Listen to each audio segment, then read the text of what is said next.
Are we live? Are we on? We're live. All right. Yes. Welcome to Soundtracks with Birdman. Hope everyone is having a good day. And preemptive happy Easter in case I forget to mention it before the show's over.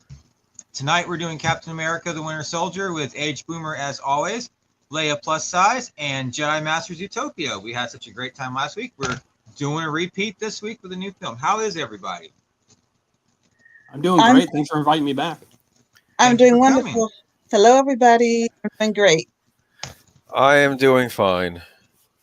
I'm being old man Redford. That's what Old man Redford. That's all yes. right. Okay. He said he did this movie for his grandkids, so okay, probably a paycheck. But so I'm having phone issues again. You outside this time? I'm in the garage this time, but I noticed a pattern when I went to MeWe to invite you, Mr. Boomer. I got kicked off my cell service. That's no good. Just like last week. I don't know if it's. I'm not saying it's related. I'm not saying it's related. But I'm saying that's exactly what happened last week. So next week I'm gonna send you a Gmail and see if the Verizon guys like Gmail more. Okay, try that instead. Maybe they don't like MeWe. Maybe they're saying maybe you could not use that service anymore, huh? Maybe you can use our approved services. It's odd that it's happened exactly the same way 2 weeks ago. I think it's a Disney conspiracy. Do they own Verizon? They give me Disney Plus. So Well, that's all right. They give it to me too, so I'm all right with that. Yeah. Free is always good. I still give them like $420 every month. They're not giving me anything. All right, let's see who's in the chat. We got Melissa Harrison Sons. Hello, Melissa. Happy Easter to you and Jake. Yes, we will. I will not be doing Geeky Geezers this Sunday because of Easter. Plus, Troy and I could use a week off, but it's Easter. We need to be. I've been neglecting my loved one, so we're going to probably watch. We'll watch some. It's either going to be Ben-Hur or Quo Vadis. I think we'll do one or the other. You know the old religious movies. No, what? You watched the new we did the Ten Commandments like a year or two ago, so we're not going to do that one again. But we did do a rewatch of that one. That's a good one. Oh man, Yul Brynner as Ramses. He's my favorite part of that movie. I'm sorry. He's like. I love that movie every Easter when I was a kid. Oh yeah, I used to watch it too. In fact, I got to see if it's on Blu-ray. It is actually. It's a very nice. If you can find this still, I got this from my mom. There was a very nice Blu-ray that's a double feature of both Ben-Hur and Ten Commandments in the same set, and they're both the double disc editions. They're very nice. I would recommend those Blu-rays. They're very nice. Yeah.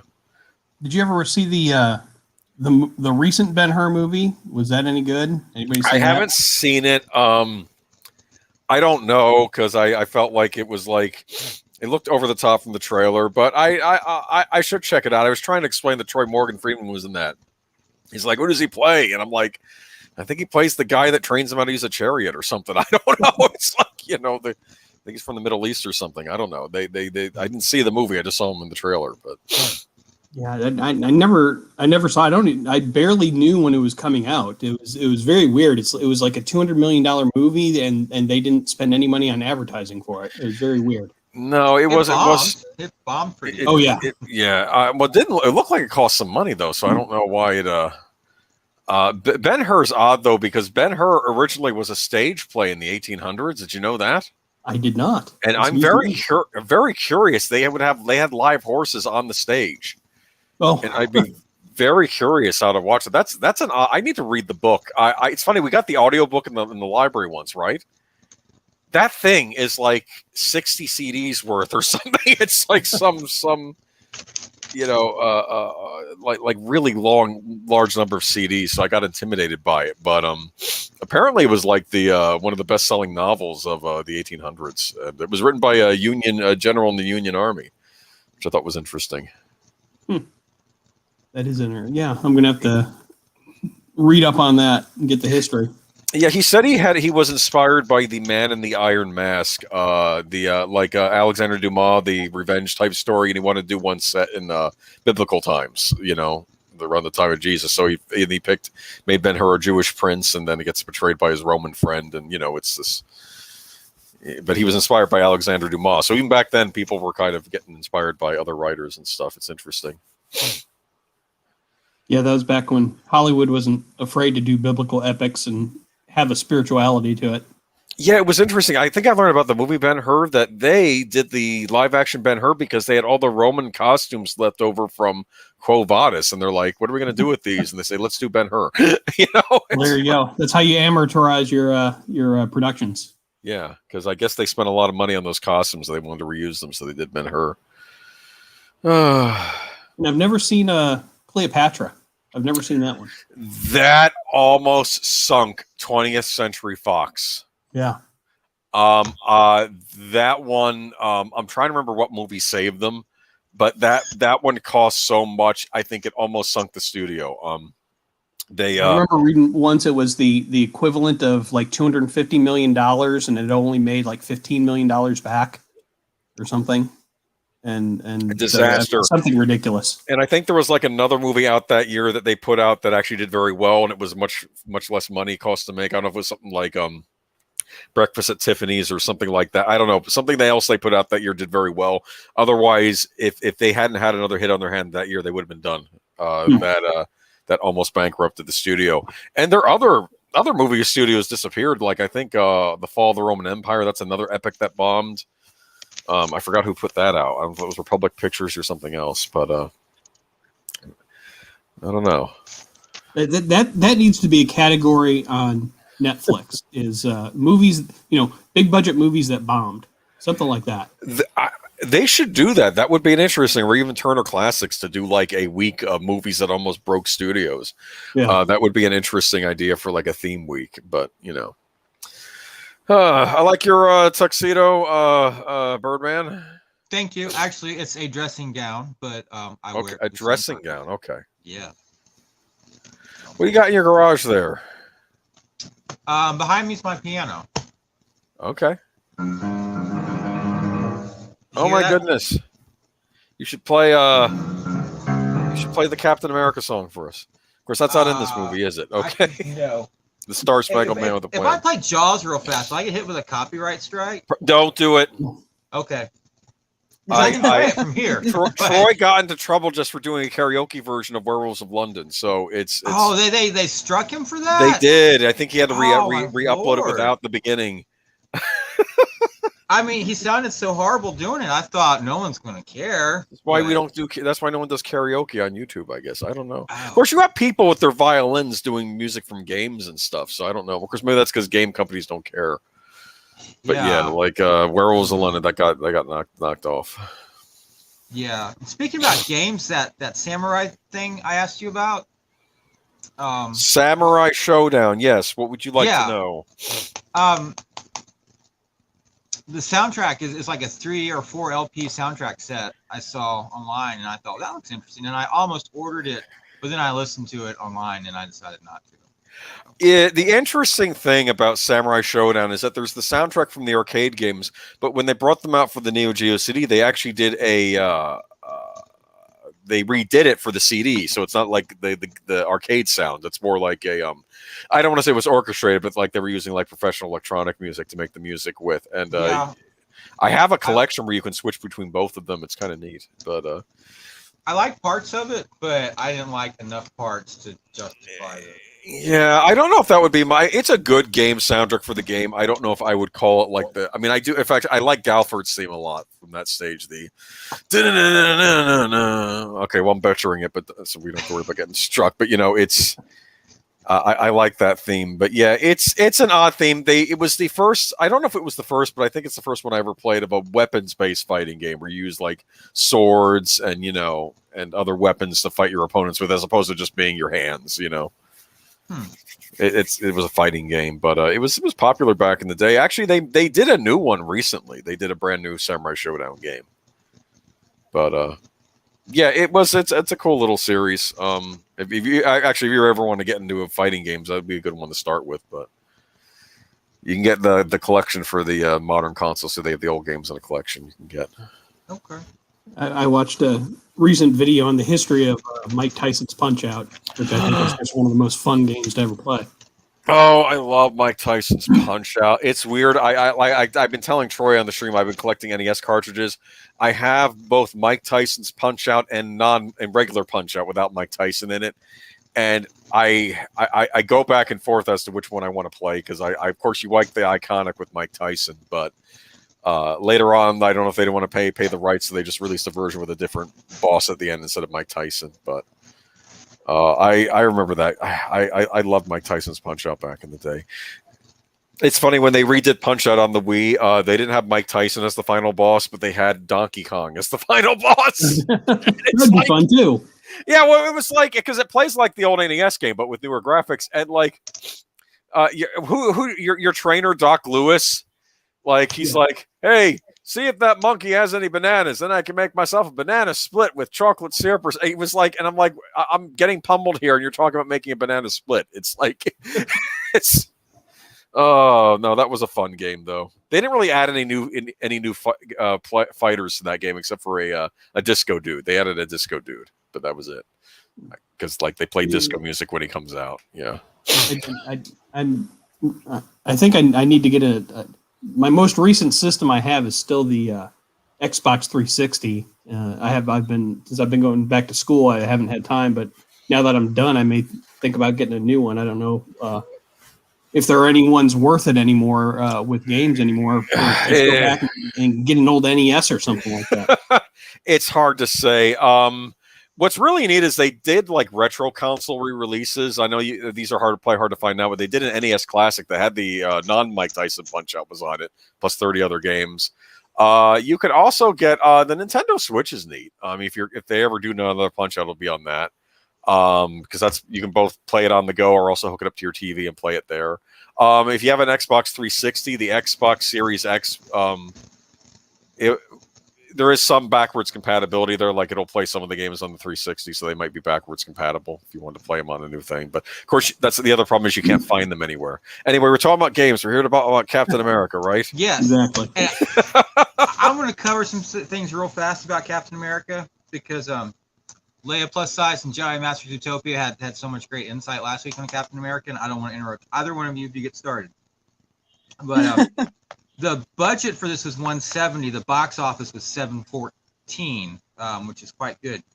It was the 7th highest grossing film of that year. Spider-Man 2 was number 9. And they say this helped to kill the new Spider-Man movies in that line because it did so poorly. But I don't think Spider-Man did poorly. I think Captain America just overperformed. I remember seeing Winter Soldier in the theater, and they did play the Amazing Spider-Man 2 trailer before the Captain America. Yeah, I remember seeing that trailer before it. Well, it was the first. No, it's the second MCU. Well, it was the first movie of Phase 2, I'd say, that I saw twice. I saw the first Avenger film twice, and I saw this one twice. So, and I do remember that it did. The word of mouth on it, the buzz coming from it after people seeing it really, I think, helped it because people who were not MCU fans went to see it. It sort of really opened that door to normies or general audiences, people who normally don't know these characters were really loving it. But I saw it opening weekend and then I went back because I enjoyed it so much. But I was glad that it did so well like it did, particularly for that character. But I also think Man of Steel was released that year, and it outperformed Man of Steel. So that's really right. It outperformed Man of Steel, which shocked a lot of people because you would think Superman is more well known than Captain America, but it outperformed Man of Steel that year. Mm-hmm. Yeah, I think this was the one that kind of showed Marvel or Disney could bring in the box office. This one, because I think this came out the same year as Guardians of the Galaxy. Yeah, those were two like big. We had the Avengers, which was over $2 billion. Can Marvel take this forward and get an audience? I mean, there's a lot of talk about superhero fatigue and all that, and I think this one in Guardians of the Galaxy it proved that you could still bring in the audience.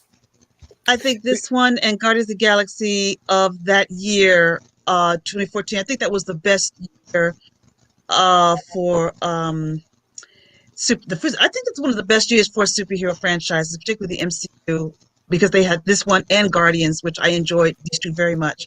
But I think that kind of their way was their breakout year. Like you said, I think that part of Phase 2, I think, was the best phase of Marvel so far, as far as for me personally. Yeah. Yeah, Guardians was kind of their. People had still heard of Captain America and other characters before that, but Guardians was like their first one that had nothing to do with any of the other characters, and it was Ken Marvel pull this off with characters that really nobody knew. Tree. Right. Nobody. Same with me. Nobody knew who those characters were, and that really outperformed that summer. That was a huge hit that year because I wasn't aware of them myself, but I said, well, they're going good so far. Let's check this out. And my expectations were really blown away. But like you said, that was a big risk on them to take a chance on characters that nobody was familiar with. But, it paid off, Well, do you have a timestamp for when we're going to start this out on? Yeah, I just want to hit some high points real fast. Sure. Quick. Henry Jackman did the score. He's not what I would call a very well-known film composer. He has done X-Men First Class, Wreck-It Ralph, G.I. Joe Retaliation, Big Hero 6, Kong Skull Island, Man in the High Castle for Amazon Prime. The soundtrack was ranked number 13 that year on the Billboard soundtrack charts, which I think that's pretty good, to be honest. It's got a 1 hour, 14-minute soundtrack with 2 songs on it. He worked 6 months on the score. He spent 10 days perfecting that wailing sound effect for the Winter Soldier. He said it was like 50% production tracks and 50% orchestral score. I think that's a good description of the score. Here's where things get interesting. Movie Music UK gave it a negative rating. Soundtrack Geeks gave it a 54.4 out of 100. Entertainment Junkies gave it 42 out of 100. Film Tracks gave it a 2 out of 5. James Southall of Movie Wave gave it a no-star review. He said it was worth no stars. Who said that? Somebody who's not in the movie critic business anymore? Most likely. I don't. Yes. James Southall, Movie Somebody- Wave. Someone who just doesn't like the superhero movies. No, Okay, that's what that is. It gets worse. I It think gets so. worse. No, it gets a lot worse. Jonathan Broxton of Movie Music UK said, cliched and generic were invented to describe this score. Then, quote, most grating, themeless, and emotionally barren score in several years. Wow. Takes the worst aspects of modern film music and amplifies them 100-fold. There is a reason. There is a reason why we. Oh, it gets better. It gets better. He called Henry Jackman a fourth-rate Hans Zimmer. Well, there's a reason why that critic, nobody knows his name. We know Siskel and Ebert. We even know Richard Roper. I watched Richard Roper do a review of this on his page at the time, and he was different. But there's a reason that critic is not well known today, because he doesn't have an ear for music. I just want to say I love Henry's the composer score for X-Men First Class. I have that soundtrack. I did. That too. is a great soundtrack. So I don't know. I think this guy knows what he's doing, because that First Class soundtrack is magnificent, and I love the soundtrack to this film. I don't know. Like I said, I totally agree with you. This is probably my most listened to MCU soundtrack. Yeah. And it's not the Silvestri score. I think a lot of people went into this expecting that, and it went a totally different direction because Captain America is at a different time in his life. And it's not the first movie.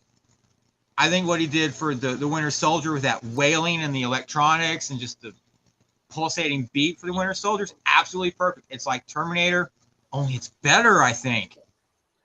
Better than Terminator. That's high praise. Yeah, I mean, in my opinion, for what it's worth. I think there are themes in this score. I don't think there's a big emotional high point of the score, but I think it's perfect for the film. and there's just so many reviews. I could have written pages of people just trash talking this film score, and I'm just like, I think I got enough. But I was curious to see what y'all think, and Princess Leia likes it. Well, what's your opinion on the score, Zootopia?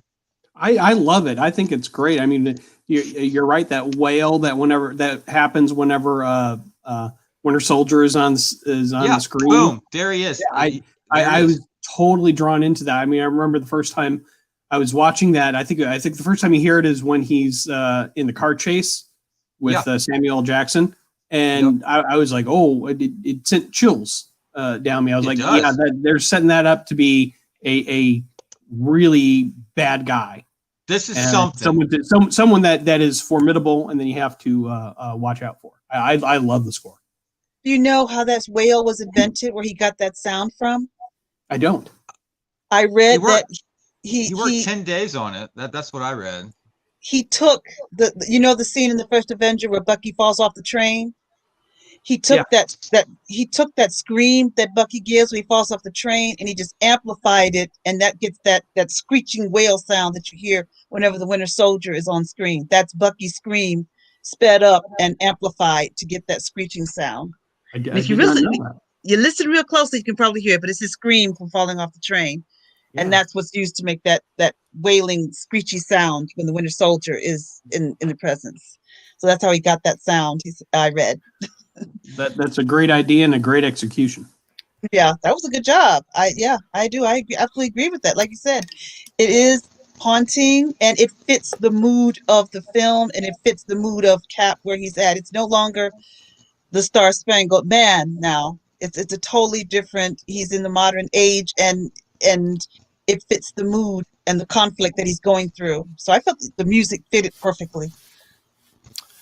I think for me, I think this soundtrack, I just associate this with the MCU in general. This whole score, like when I think of the MCU music, I think of this score, the da da da da da da. You know that, yeah. Mm-hmm. And he did come back for Civil War, and he's doing the Falcon and Winter Soldier show currently. Oh, okay. So I mean, obviously Marvel's been happy with him enough to give him at least 2 more jobs. Right. And from what I can tell, non-critics seem to enjoy the score. Like, normies like the score. But my God, like music critics, people in the know, they hate this. And I can't really understand why. But I don't have a music degree, so maybe that's why. We got to get Sound Engraver's opinion too. See what she thinks. If she pops in the chat, we'll have to ask her. Something tells me she probably likes it because it is rather electronic. Yeah, that's true. Well, should we start the film? That was my little thing I wanted to lay out there, so y'all could think about some of these quotes while you're watching the film. Sure. Cliched and generic, grating, themeless, and emotionally barren. So. Oh no. Those are not the words. Those are not the words I'm going to think of when I think about it. Yeah, we can every time you think emotionally barren, you take a shot. Well, see, that's the thing. I like what you said, Daniel, that this movie, the soundtrack doesn't feel like an MCU soundtrack. I think it works for this. It makes it stand alone. And maybe that's why I like it so much, because it is a standalone soundtrack. It really does. Yeah. It's like you're not it's like you're not watching an MCU film. And that's why it's my absolute favorite of all of them, and why I think it's going to be a classic for a long time to come. I put it right up there with the first Superman film or Superman 2, whatever. Talking about in this genre of superhero films, I think 20 years from now, we're still going to be looking back on it and still love what we saw and heard. Because I kind of think of this one as the Empire Strikes Back, because it's of the MCU, because it doesn't. Empire Strikes Back did something different in that it didn't just rehash the first movie; it continued the story forward, and that's what this does too with Shield and Hydra. It doesn't just it's not just a rehash of Phase 1. It continues the story and evolves Cap further, which is unusual for a sequel. Yeah. I think it took the MCU in a whole different direction. I think one, it took direction, and I think it put Cap right up there with Batman and Superman and Iron Man. Up until this time, some people thought the MCU was just Thor, Hulk, and Tony, and he was kind of in the background. I think this one just catapulted him right into like really right up there as just as popular as other classic superheroes as Mhm. well. I think it changed the MCU, me personally. I think it really did. I think it changed the whole thing. And the soundtrack, the Russo brothers coming in and doing what they did. I think it just, to me, it took the MCU in a whole new level, and I think that's why when we got to Civil War, it was so highly anticipated because it just took it in a whole new way, and I think they just reinvented either the Russos reinvented Captain America or brought out just how awesome he really is.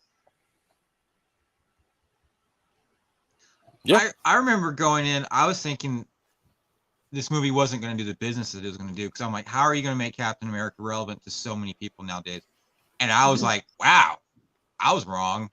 Well, and that's kind of the theme of the movie, though, because it's like, oh, Cap, you're from a black and white world. It's now a gray world now, and then Cap shows no, it still is a black and white world. You know, I mean, that's sort of how I see the plot of this. Okay, because like you'll see Right. even in the beginning, like Shield is starting to do things that he doesn't think are too, you know, on the up and up, and he's saying, hey, what we do, we have to do. Okay, you know, you can't be looking at this with your World War II era lens. Okay, and then of course it turns out it's Hydra doing all the stuff that's shady. So, you know, so he was right. Okay, yes. Yes, yeah, he was right. He was right all along.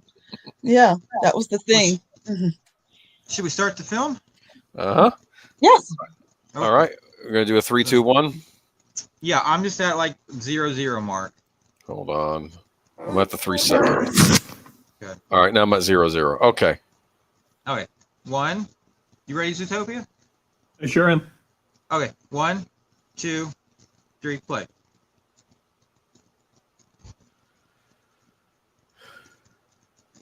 Okay. I never get tired of seeing the Marvel. Comic page. Oh yeah, I love. Yeah. Yeah, the logo is great, and I'm talking about in this phase. Now what's going on, it's a whole different picture. But when it was early starting in this phase, I love the logo. I did. I just, as a comic book collector myself, it's always just nice to see them try and tie that back to the comics and the origins. Yeah. I mean, I guess you're supposed to be looking at these as the comic book brought to life. Yeah. But yeah. Exactly. That's why when I hear people, well, not people, but maybe the Hollywood elites or whatever that dismiss the Marvel films, I tell them, first of all, to chill out because you've got to see them for what they are. And they are films based on comic books. So you can't take seriously for what they do. And so I tell people they're basing their films on comic book. This is our mythology, and they're bringing comic books to life. So they are a totally different genre from other films in Hollywood. Yeah, and I think it was really around this time, like when this movie was coming out, that the critics were starting to get a little getting a little wary of all the superhero movies, and that's when they started turning on them. I think I do remember that. Yeah. Because I think not long after that, you have Scorsese ragging on them like a couple years later. And it's just, yeah. See, well, Hollywood doesn't get these films. They don't get comic book movies. They don't. No. They dismiss them. They dismiss them, and they look down on them. Don't consider them to be cinema. But I always say that, again, chill out, and then realize that they're based. They know what they are. The MCU knows exactly what it is. When you come to an MCU film, you're coming to be entertained, and they're films based on their stories. So the company knows what it is. So unless you get that, you always complain about it. But that's the way I just look at it. When they rat on them, it kind of gets on my nerves because they know what they are. Just like you have back in the 30s and 40s, Universal was known for the monster films. Yeah. MGM was known for the musicals. Yep. So every studio was known for certain genres, just that the MCU was known. That's exactly what they are. They bring their comic books to life. Yeah. Here we have Sam Wilson. I like this because I remember thinking about this when I'm seeing this movie.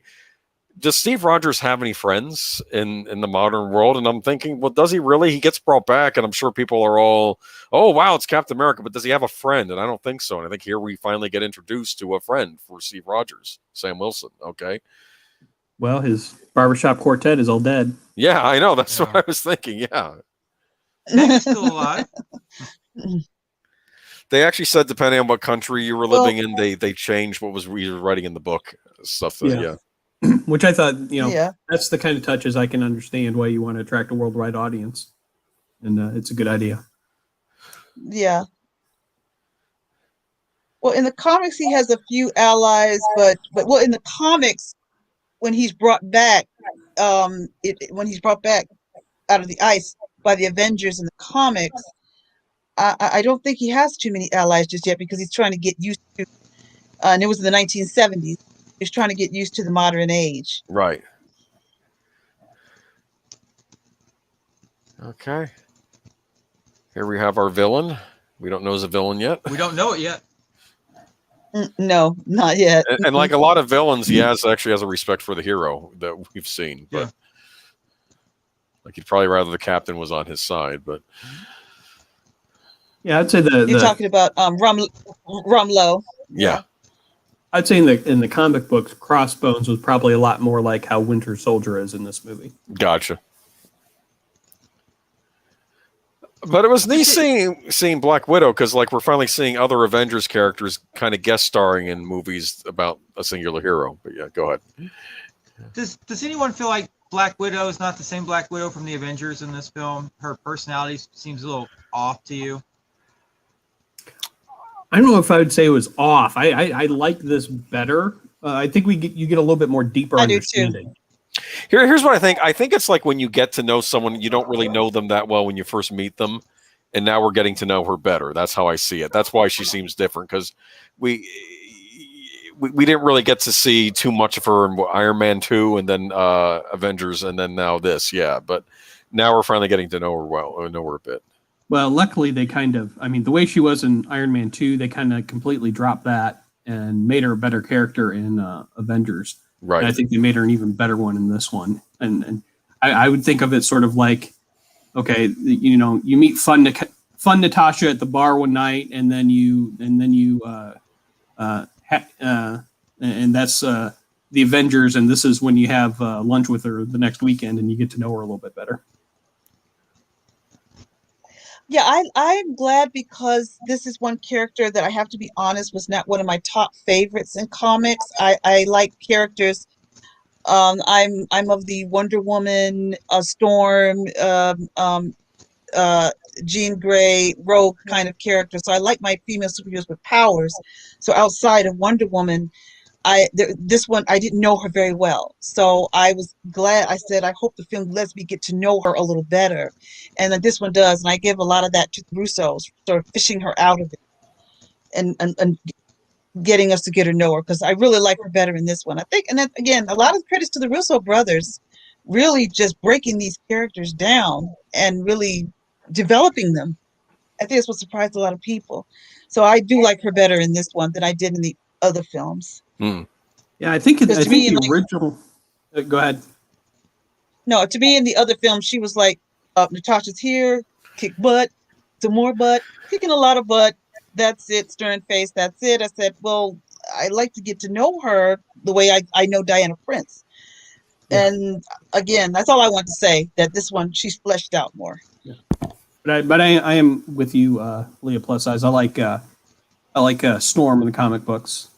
She's one of my favorites, and I don't know that they ever really did her justice in the X-Men movies. No, we've never had a well-developed Storm in the X-Men movies. That's one of the downsides of the X-Men movie. Storm has never really been developed. Never got a good one.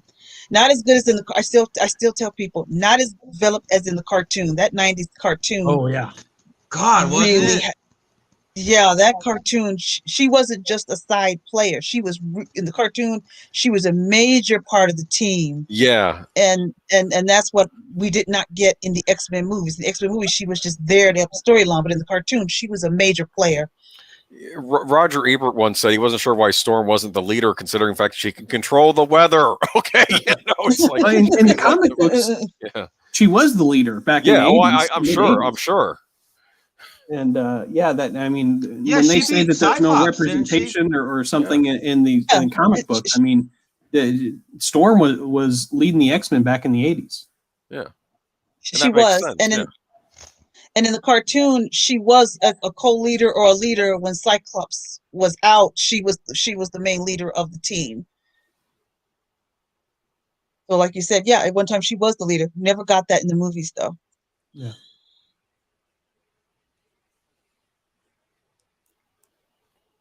I think this may be one of my favorite opening 20 minutes of any Marvel movie. With I absolutely agree with you. I'm sorry. Go ahead, H. Boomer. I was just gonna say I like getting to see Captain America go to town on what he would normally be doing, like military wise in the modern age. I'm glad we get this scene. Yeah, he's just kicking butt just with the shield in his hands.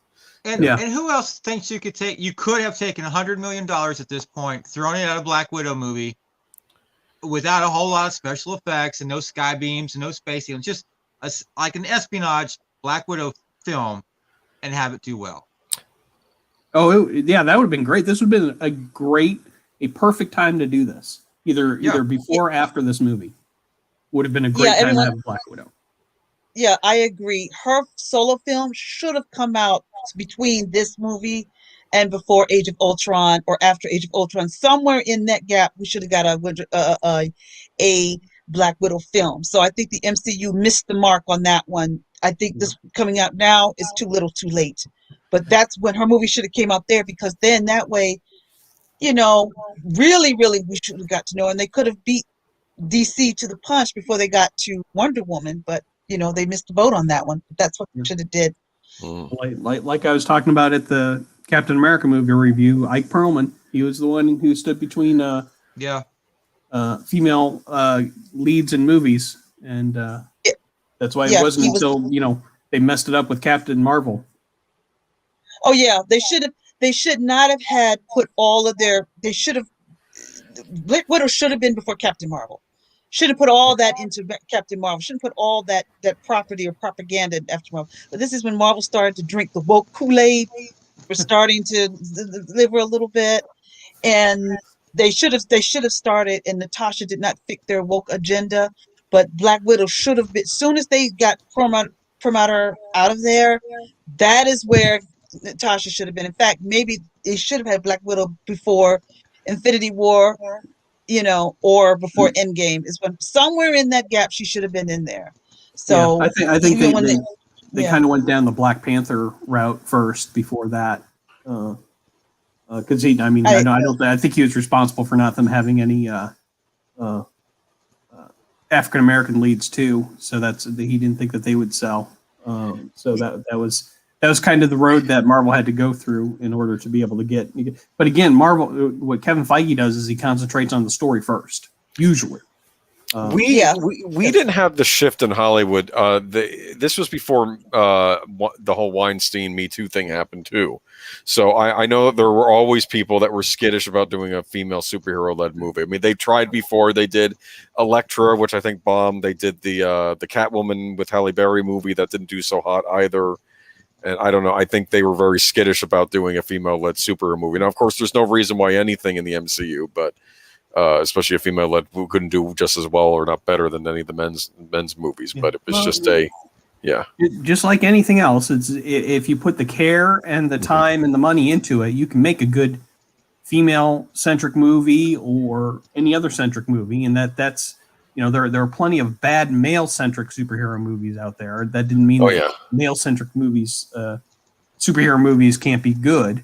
But if you put the time and care into it, you can make a good movie. Yeah, I think, like I said, at that point you had different producers. You had like the old cigar chompers saying it ain't gonna sell, that sort of thing. I mean, I don't know. Yeah. Do you think Feige would have done it? Probably, but I mean, keep in mind too that this was, I think, the first debut of the Russo brothers, right? Yes, this is one of these movies too. Yeah, and which I am so glad that they got Batroc, the Leaper, in here, and they kind of make his his outfit kind of like the costume that he wears in the comics. Even though I always recognized that he was kind of his power was just that he kicks really hard. I mean, that was his shtick. But I was glad they got him in here. The guy that played him is an actual professional kickboxer.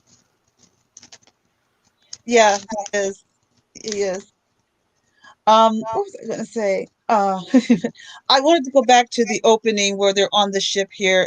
I love this, and I love the fact they start to show off as far as. I also love that moment when it's quiet and Cap throws the shield through the window. I don't know if we passed that moment. And Batroc, and he throws it like that.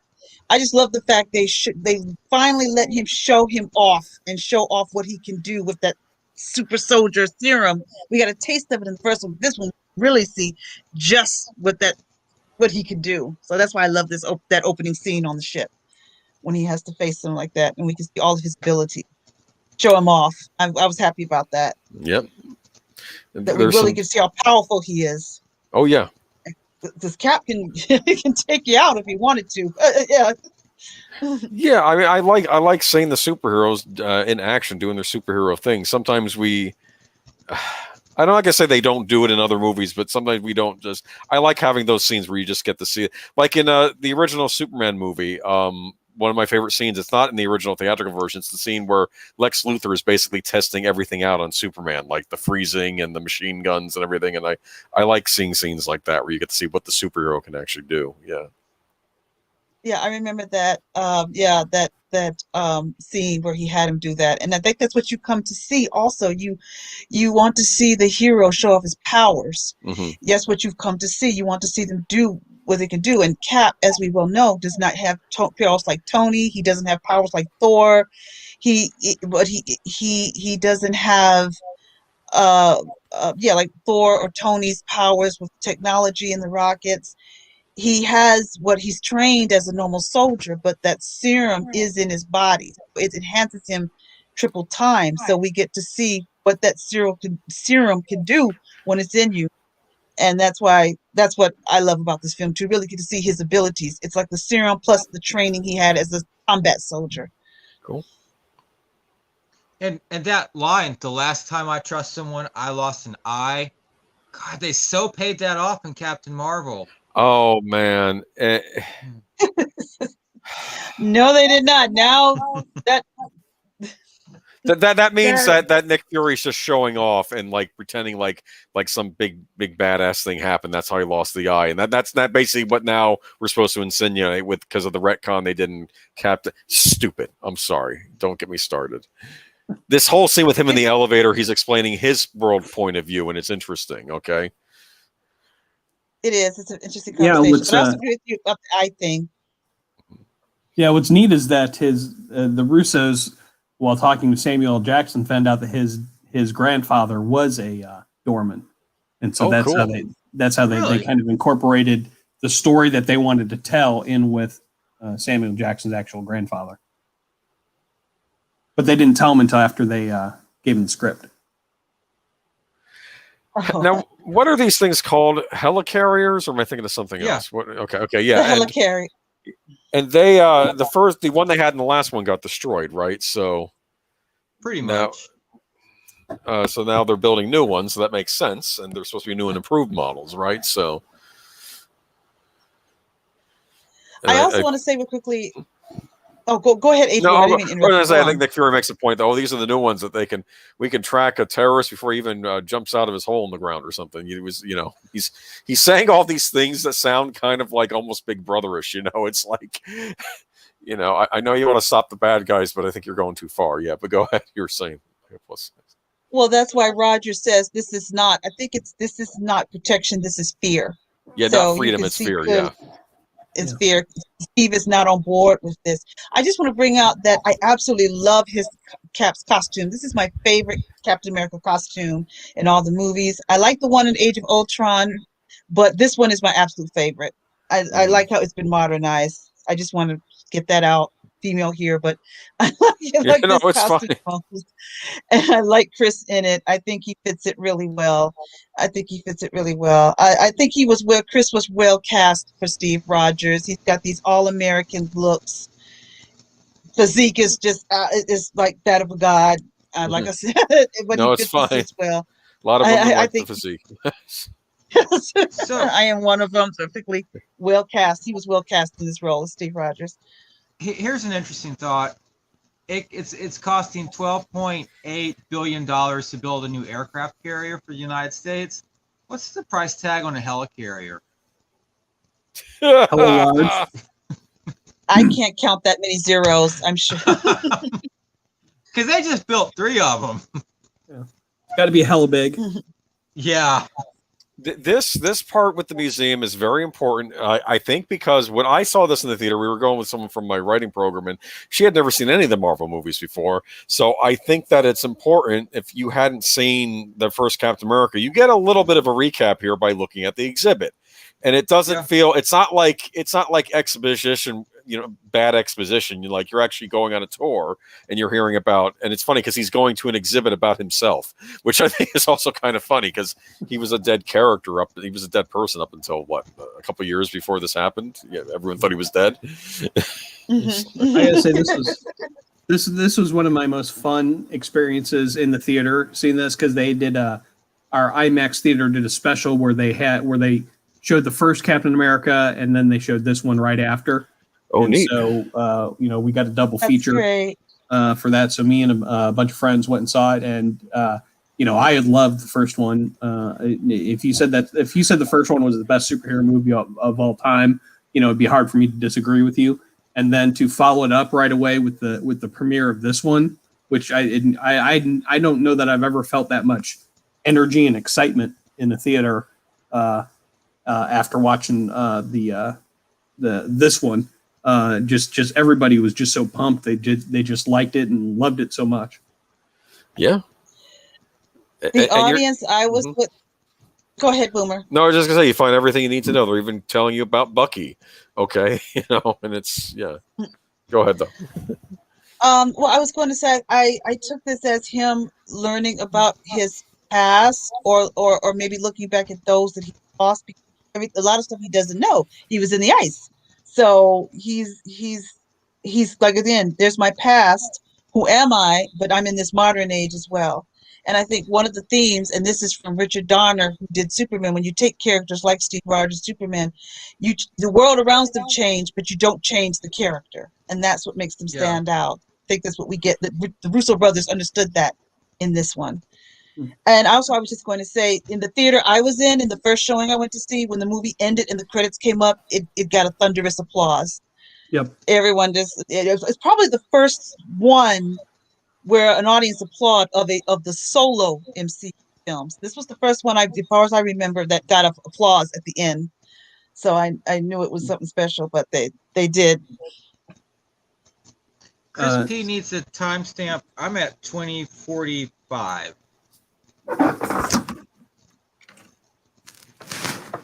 Yeah. Oh, let me see.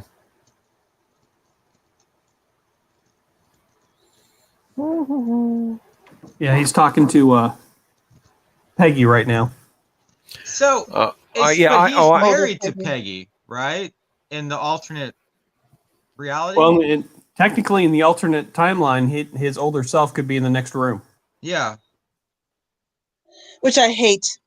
I am no fan of what they did to him in Endgame, and I don't want to spoil it while we're watching this film, but I am absolutely not in agreement with the retconning of him in Endgame. The Endgame Captain America was not Steve Rogers at all. I think they dropped the ball with Steve Rogers. They forgot what Steve Rogers was all about. And I truly believe the Steve Rogers that I know would not go back in time and drop and abandon all his friends he's met, nor go back in time and take a woman's life, even if he did care for her. I believe that's something he just wouldn't do. So I try to forget that ever happened, but I don't mean to, you can go ahead. I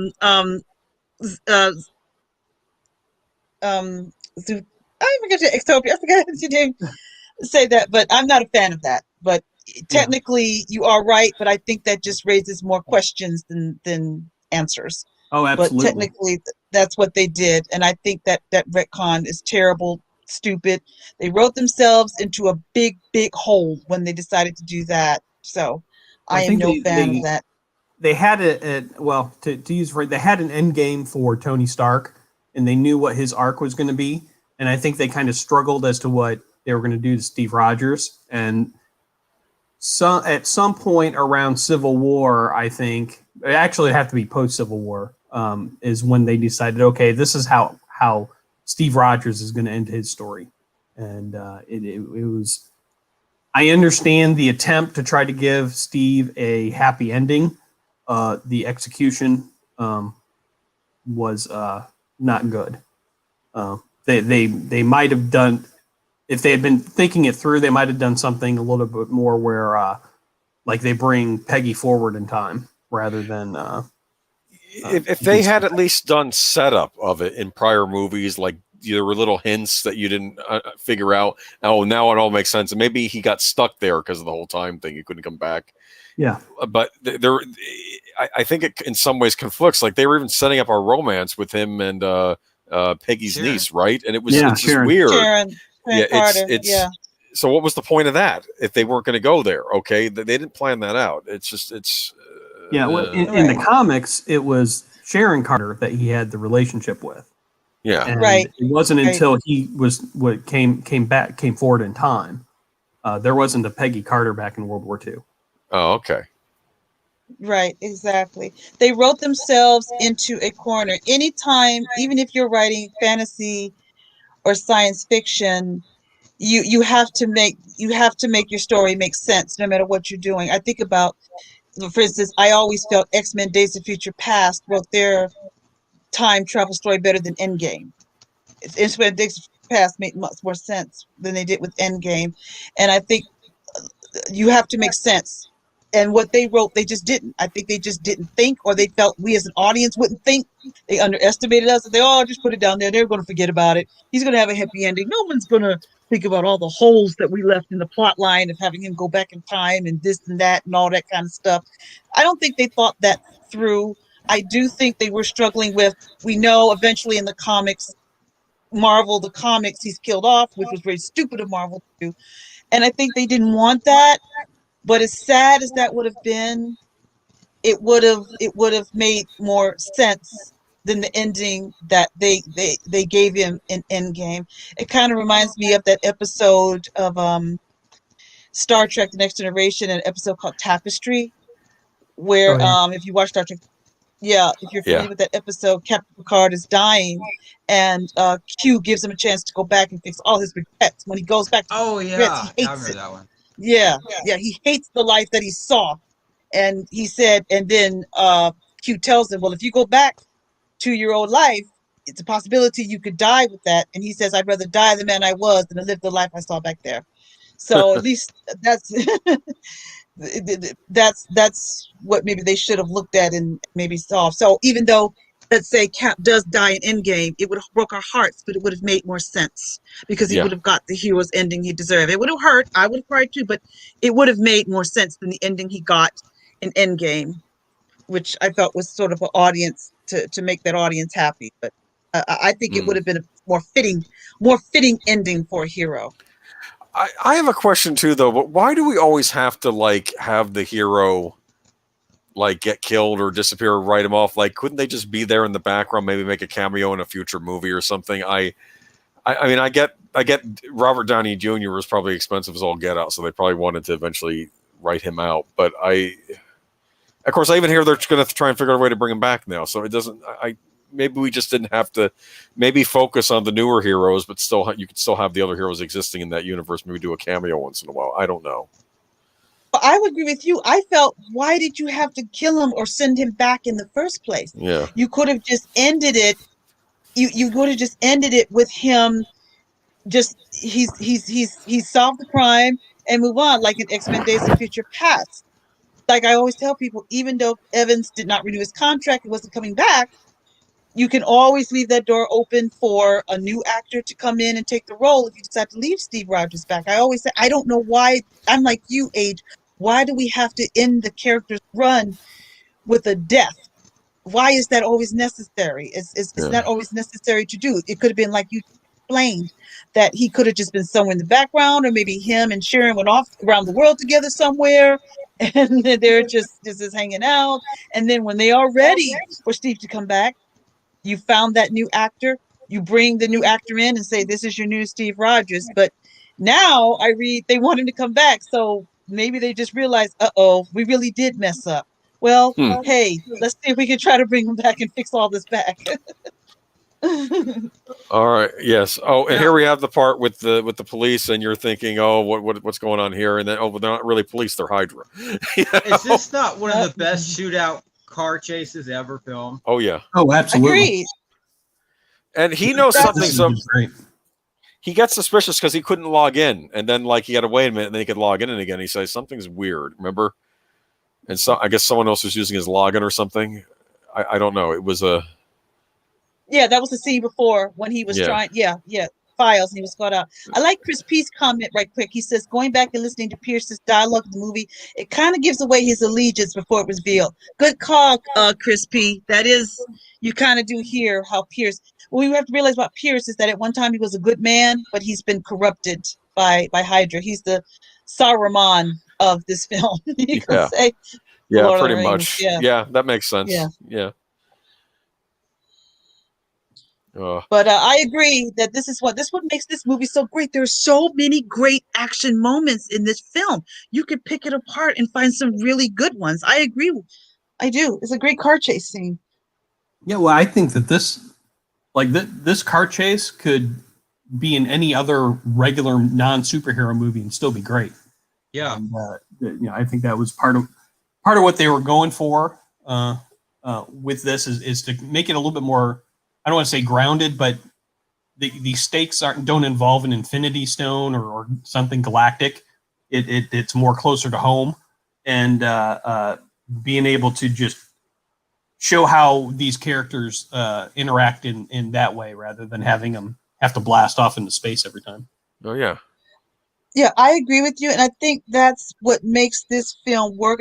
And maybe I'm wrong, but I think a lot of other superhero movies going forward tried to copy what the Russo brothers did. Not everybody can do what the Russo brothers did. Exactly the way you described it was, it's a superhero film, but we got to keep it grounded, but not too grounded so we don't lose the fact that it's a superhero movie.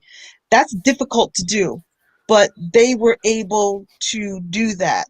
And that's why I think also why maybe it hurt them in Endgame a little bit, because Endgame involved more of sci-fi because you got time travel, and I think that was a little bit over their heads a little bit. Yeah, I'm wondering if another director came in for Endgame, would have Endgame worked a little better, because I think Endgame was over their head because they know how to do this. And even for Civil War, I give them even credit for that. But Endgame, I think they were a little over his head. But I think this film, what they did for this, I think a lot of other superhero movies start to follow it. Maybe in DC, perhaps, maybe thinking, yeah, maybe we should make it more grounded. But not everybody can pull that off. They pulled that off great in this one. Going off what you were saying, what I like about this movie too is because you were saying like the big space stuff. I kind of like how you have this is a terrestrial threat. I often say this is a human-made problem right here. This isn't aliens from outer space. These are bad people. In this movie that are responsible for this isn't something to do with Thanos or Loki or anything like that. These are grounded terrestrial villains, and sometimes humans are as dangerous or more than maybe some of the aliens they're fighting. And I kind of like the fact that's set up here. That's what makes it work. I agree. Yeah, it's. Go on. I didn't mean it. Oh no, go ahead. Okay, no, I was done. I was going to say that. We're just all excited to talk about the movie. Yeah, this shows you what a good movie it is. I agree with you, Age. I think that I agree with you right there that the threat was the evil of human beings, and this movie kind of brought us back to that, the evil of human beings. In the other films, you have the characters you mentioned, Thanos and Loki, but this one you have we forget that. Humans. Oh yeah, remember that's Bucky scream highlighted 1,000 revved up. And it's funny because when you're watching this, you're thinking, well, geez, I mean, it's Nick Fury. He's just, man, we got Captain America, and who's going to be? And then we see the Winter Soldier, like, oh, this guy can go toe to toe with Captain America. This is a terrifying, whatever he is. You don't even know who he is at the first. Okay, he's. Yeah, I was like the only one of my friends when we went to go see this that read comics, so I knew who Winter Soldier was, and they were all they were all shocked and surprised that this was Bucky, and they were pleasantly surprised. They all bought it. Well, I think at first we don't even know who it is, right? Because he's wearing the mask. Right. He's got the long hair. Bucky didn't have long hair because he was World War II generation, so it's. Well, like you said, to those who are normies, I knew it was him going into the film myself. I knew that who the Winter Soldier was, but my friends and I that went with me that didn't know this were shocked that it was Barnes. They absolutely were floored. I didn't tell. They said, "Why didn't you tell us?" I said, "Well, I want you to see it for yourself." But they were floored. But it was a good way. But they were floored that Barnes was the villain, was the Winter Soldier. And then, like you said, I always tell people, the Winter Soldier is the only one that can go toe-to-toe with Captain America in a fight. Nobody can match him. The only one that can match him is the Winter Soldier. Yeah. So that they play that up really good in this film too. But that's exactly as you said. But like you said, we believe it. It's believable. Yeah. I have to say, because I was collecting comics when the Winter Soldier came out, and I was kind of upset when they were bringing back Bucky because, they announced it and everything beforehand that somebody from the past is coming back, and I was like, well, as long as it's not Bucky, because there are always two characters in comics they say have to stay dead, and Uncle Ben and Bucky. And so when I heard that they were bringing back Bucky, I was a little miffed. I was like, I don't want to read that, but they pulled it off. It was a great storyline. If anybody hasn't read it, go get a trade paperback. It's really good. Yeah. I often tell fans, if they're fans of these movies or if they're watching The Falcon and the Winter Soldier, that you should go back and read the storyline of this comic. A lot of friends who collect comics and read them said it was one of the best storylines that the Marvel had ever done. It's one of the best Captain America storylines. They felt like it revived the Captain America stories when they did this storyline. It was hugely popular, like you said. It was. A lot of people felt the way you did. And they felt the way you did, but when they read it, it's like one of their top favorites. The way they did it, I can see but the way they did, because in the comics, it's a little darker than this film because Cap is suffering from PTSD, and he's dealing with some darker issues that the movie kind of skips over. But yeah. Well, I mean, you get that little thing with Sam telling you can come to the group, and he could probably use the group, actually. I mean, he's a soldier like them. He's not It's funny. Sam's not he's treating him like a fellow soldier, which I thought was interesting. Okay. He's not treating him like a superhero. I didn't think about that. Yeah. Yeah. Exactly. Soldier. Yeah, I always liked, because they originally, in the original screenplay, they were going to have, they weren't going to have Falcon, they were going to have Hawkeye. And I forget why. I think maybe it was, who's the actor? Jeremy Renner wasn't going to be available. And so they had to come up with something else, and that's why they put Falcon in here. But Falcon, I think, fits in here real well. And I like his character. Plus, it's neat because he's sort of an outsider to this whole thing. And it's like, you're even wondering, and like they needed someone on the outside they could trust because everyone inside is basically just, you don't know if they're SHIELD or Hydra. You're guessing who's who, who's working for who, like her, who's she, whose side is she on? It's like, he doesn't know, Steve doesn't know who to trust. For the first time in his life, he doesn't know who is what. Like you said, I thought you were just neighbor. No, I'm Agent 13. I was here to watch you. Huh? You here to watch me all the time? So he doesn't know who to trust. Steve, for the first time, I think it's like he has no idea what's going on. He's not in control of anything. This is a great sequence too. I love when they show him off. I love this whole sequence, and he's busting through the doors. I thought that was just so badass. I love that they show him off. Yeah, because he's got the super strength. Yeah.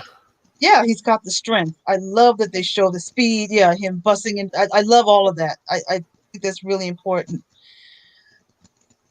And then I love this moment too when he catches it with one hand.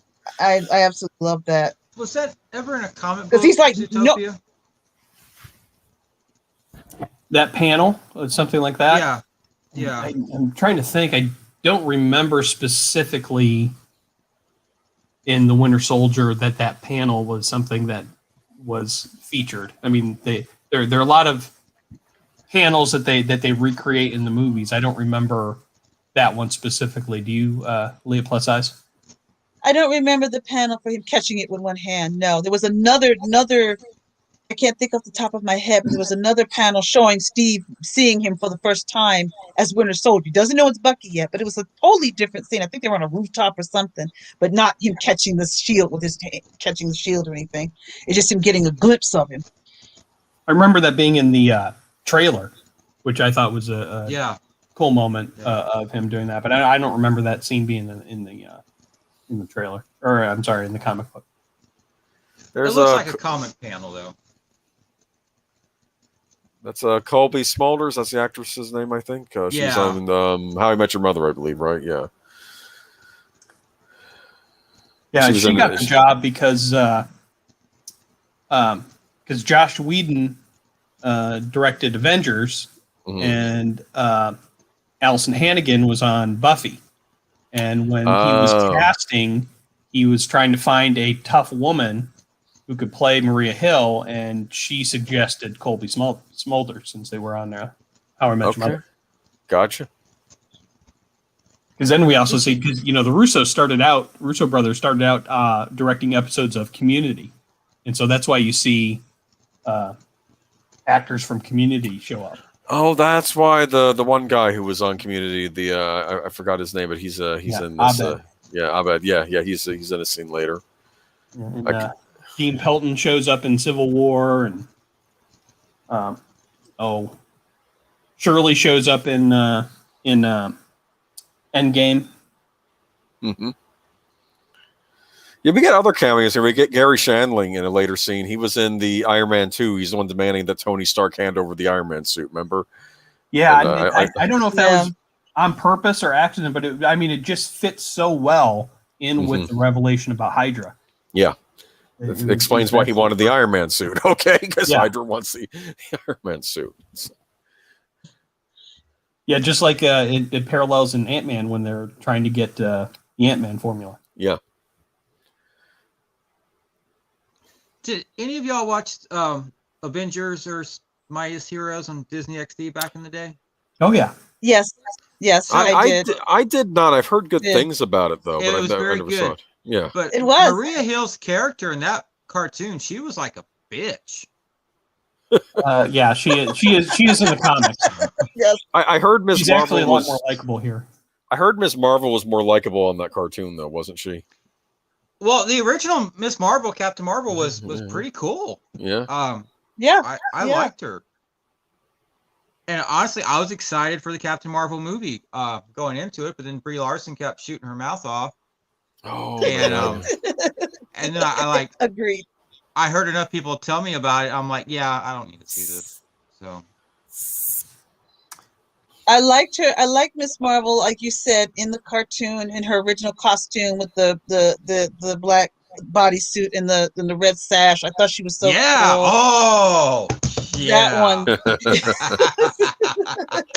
So I like this. He sticks the thumb drive behind the double bubble or whatever. Yeah. Okay. Yeah. Yeah.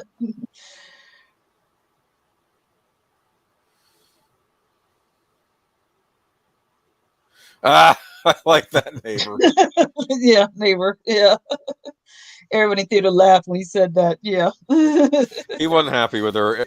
I love that scene because I see him getting shot down. Like, see, even Steve Rogers gets shot down. It's for the day. Yeah, I like that moment too. Yeah, that was good. Chris P is correct. She was very cool and very hot in the comic. Yeah.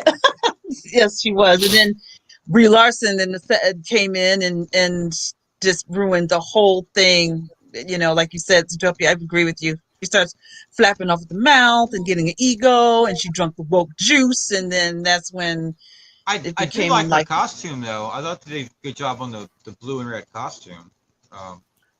Yeah. The issue I have with now with her is that anytime you have to go around saying I'm the most powerful Avenger means you're not the most powerful Avenger. Yeah. Yeah. When's the last time Chuck Norris said, right. you know, Exactly. I could beat someone up? He's never said it. He doesn't have to. It's Chuck Norris. Exactly. Don't tell me you're the most powerful or that you can beat me up. Show me. Exactly. You don't see Roger say, "Well, I can. I'm the most powerful. I can take your head off." He's never in the movies ever said that, or never threatened to use it to say that. He just does because we know he can, but he never uses his powers for vanity purposes. I totally would, though. And it's okay if you do. Yeah, it's okay if you do. You're human, so yeah, it's okay if you do. Now, Redford's character is Hirsch, right? That's his name, I think. Alexander Pierce. Pierce. Okay, my mistake. Okay. One thing I noticed in this scene, he's setting it up that you can't trust Nick Fury. Okay, and it's like I'm sitting here in the theater, and at this point, I'm not thinking that Redford's the villain. Okay, I'm thinking that maybe he's being misled and someone else is setting up Nick Fury, because I think Nick Fury's on the up and up. It's Nick Fury, okay, but I didn't see her. I maybe it's because it's Robert Redford, and I'm not used to seeing Robert Redford play villains. Okay, it's like that kind of came out of the blue for me when I was watching this. Okay, well they based this movie on 3 Days of the Condor. Yeah, back in the 70s that Redford was the star in, which is a great movie. If anybody hasn't seen that, go out and get that. Yeah, it's a classic. And I think they said they dropped other hints to other movies there, like Marathon Man. Like the reason I had him jogging at the beginning, that was like a nod to a Marathon Man with Dustin Hoffman. Right. They used a lot of espionage films, espionage movies, like you just mentioned, influenced them in making this film. And the Russos said, we're going to put Captain America, we're going to make this an espionage spy thriller, but Captain America's drop him in it and see how that works. Yeah. And it did. Go ahead. No, I was just going to say it worked. Yeah. I was going to say that they basically the following James Bond movie after this was Spectre, and it was basically a redo of this, only much worse. I agree. The basic premise of it, and just so dumb. They just ruined it. Here's what I completely directionless. I'm sorry. I'm going to go off on a rant here about the Bond films. I'm just going to say that about the new ones.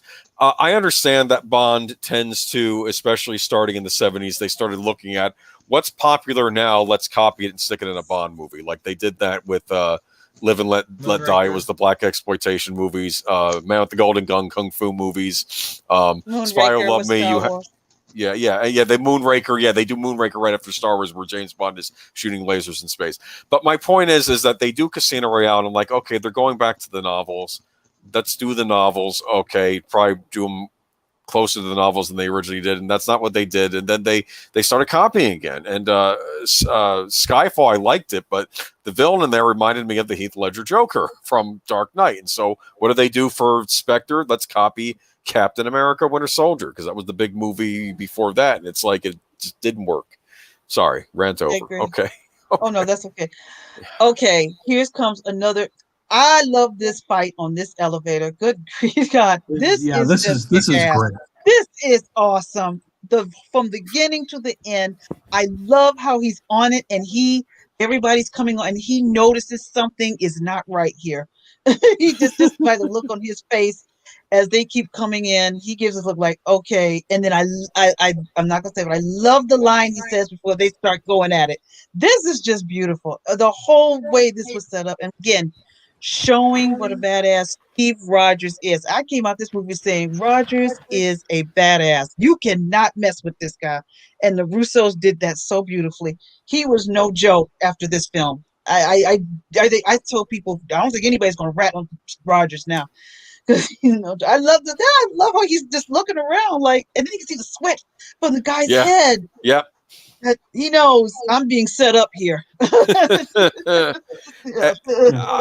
love the fact that we see that Hydra or whoever this is. Well, at this point, I'm thinking it's Shield too. I'm not sure if it's Hydra. I don't think I'm even suspecting it's Hydra yet. And we're they have they actually have weapons designed to take out to help them with take down superheroes. Yeah, that's interesting. Yeah. That was follow up later on the Luke Cage series on Netflix. They're trying to make weapons that can stop superheroes. Okay. Yeah, look at that. See the magnet thing. Yeah, look at that. Yeah, they're trying, and I would think they would know because they I think back in the war knew something about that serum, so they probably knew what they could do to try to take these heroes out. And then how he just whips butt on this scene and just love this whole thing. I think one of the reasons why this is so good is just because there's no special effects in it. All of this is just a small elevator scene with choreographed fights, which I think you can while Infinity War is cool with all the Doctor Strange Thanos fighting. But something like this is a lot more visceral. More entertaining. And that's what a lot of people said. This could have been a Black Widow movie. Yeah, exactly. Exactly, I agree, and that's what a lot of people said when they came out of this. They loved the hand-to-hand fist combat fighting scenes. They loved it, and I have to agree with that too. That because I think Chris made a video on his Twitter page about showing people how the rehearsal to put this scene together, showing you how they did all this, the choreography. But he said that they wanted to, in an interview, he said, we wanted to do more hand-to-hand combat because that's Cap's fighting style. Everybody said this when they loved it. They loved that old-fashioned fist-to-fist fight. That's what they liked about it.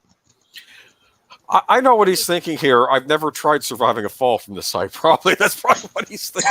Like, can I survive this? I know I got superpowers, but it's like, it's the Shield took the fall.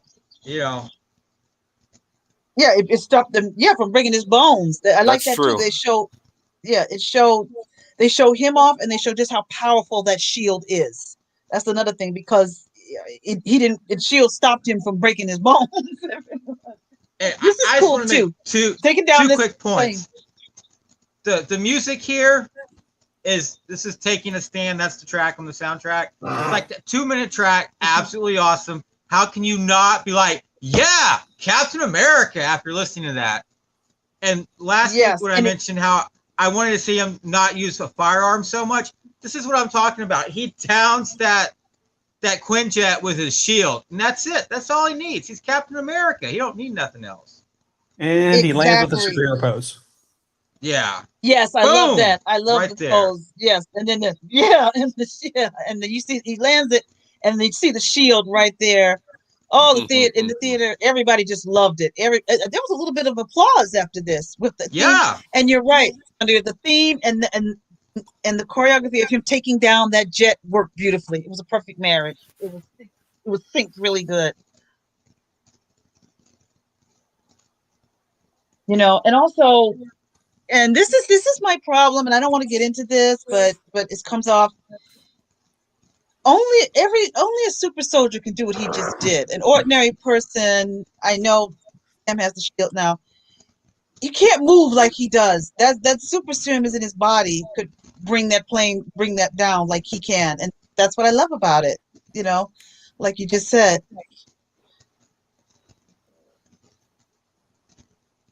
And here at this point is when he has to go on the run. I like the modern clothes, the hoodie, it's like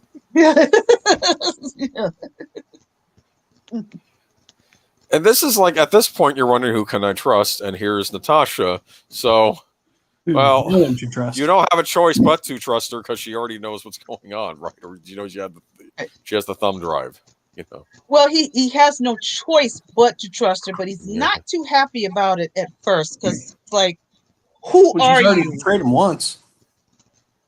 Yeah, and that's why he's kind of peeved right here because I don't know.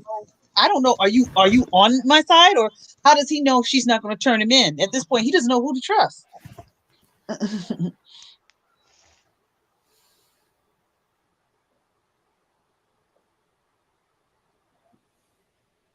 So I can see why he's a little peeved because, yeah, he doesn't. I think at this point, I don't know if I can trust you or not. You've lied to me twice already.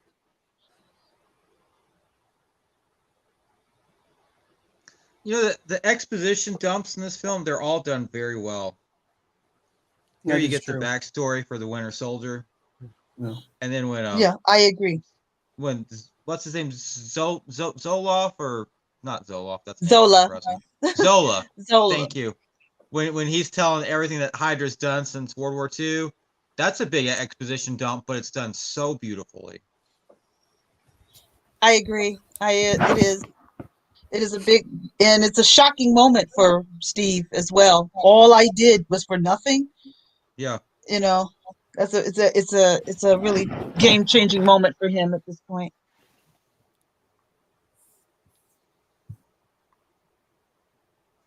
And we see Pierce with the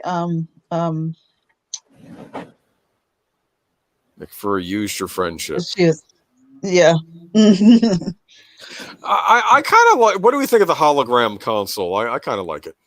I Yeah, I assume like that. these are different Shield members from around the world, right? Is that what I'm getting here from this? Or Yeah, I like that almost they made That's Shield the girl much more of from a Logan's global Run, by the way.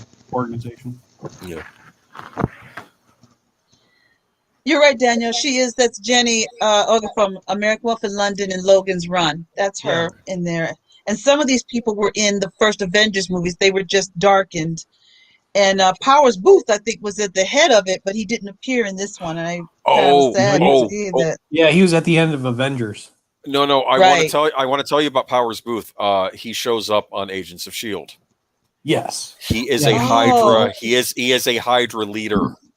That's why you don't see him again in this. He's of another Hydra cell, and he's one of the villains for a full season on Agents of Shield. He's they're different Hydra wings. He was in charge of I guess I would call it the religious wing, as opposed to the scientific wing, which is normally what we see. Okay, they were the ones that were trying to they worship this alien entity, which was actually fairly awful. You find on Agents of Shield, but no, he was a member of Hydra. That's why, and.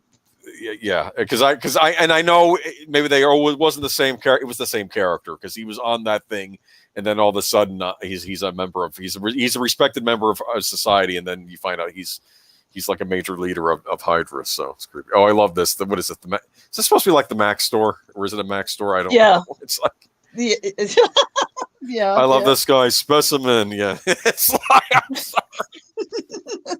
Those salespeople like.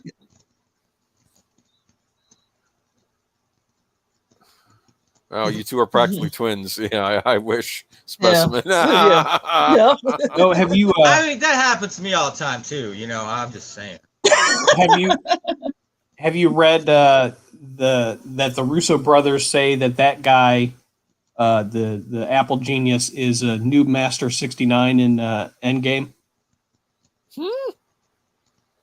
Remember Thor I didn't know that. yells at the guy when he's playing the video game, and the Apple Genius guy is him. Oh, that's who he yells at. Oh, I didn't know that. It didn't come out until it's probably just been the past 3 or 4 months that I read something that said that the Russo brothers say that's who that was that Thor yelled at. Oh, that's funny.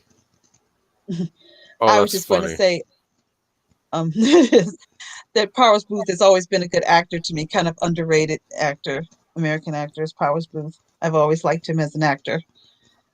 So I wonder what happened to him. He's great. Yeah. Public displays of affection make you uncomfortable. Yeah, I don't know. I'm probably the only one, but I often thought that they could have led into Captain America and Black Widow being a couple, but then I guess the professor says it's more of a brother-sister type relationship, but which I guess. Well, it makes more sense than the Hulk to me. Yeah. Because the Hulk already had a love interest with the, Yeah. I guess, Yeah, Liv Big Tyler Ross. in that one movie. Yeah, but anyway. This Yeah. honestly, this scene in the truck may be my favorite scene in any Marvel movie. Just using simple dialogue and people getting to know each other, and just seeing their different world perspectives. It's just, I think that this is just great dialogue, and they both play this well. I mean, just by when he says, get your foot off the dash. I mean, that just shows their two different personalities and how they interact and their worldviews. And I love this scene so much. It's a good scene. I agree. It's one of the best scenes in the film. I do agree with that too. I was going to go back to the love triangle. A lot of people, so many people have said that why not Rogers and Black Widow? But then I said, well, if you do that, then you don't need Sharon Carter. So you've got your toss up. You're either going to have Sharon Carter or Natasha. Which one are you going to? Yeah. So there lies the dilemma. But I can understand with her and Dr. Banner. But I think in the comics she had a little fling with Dr. Banner. So I'm not sure if that's I know what they she wanted. did with Tony Stark. Yeah, she did. But here's the thing about that is that it fits in with her character, which is, what is she? She's a chameleon. She's a spy. She becomes whatever she needs to be. So whenever she is with a different guy and she needs something, she becomes whatever that guy is going to find attractive. It just totally fits in with her personality and who she is as a character.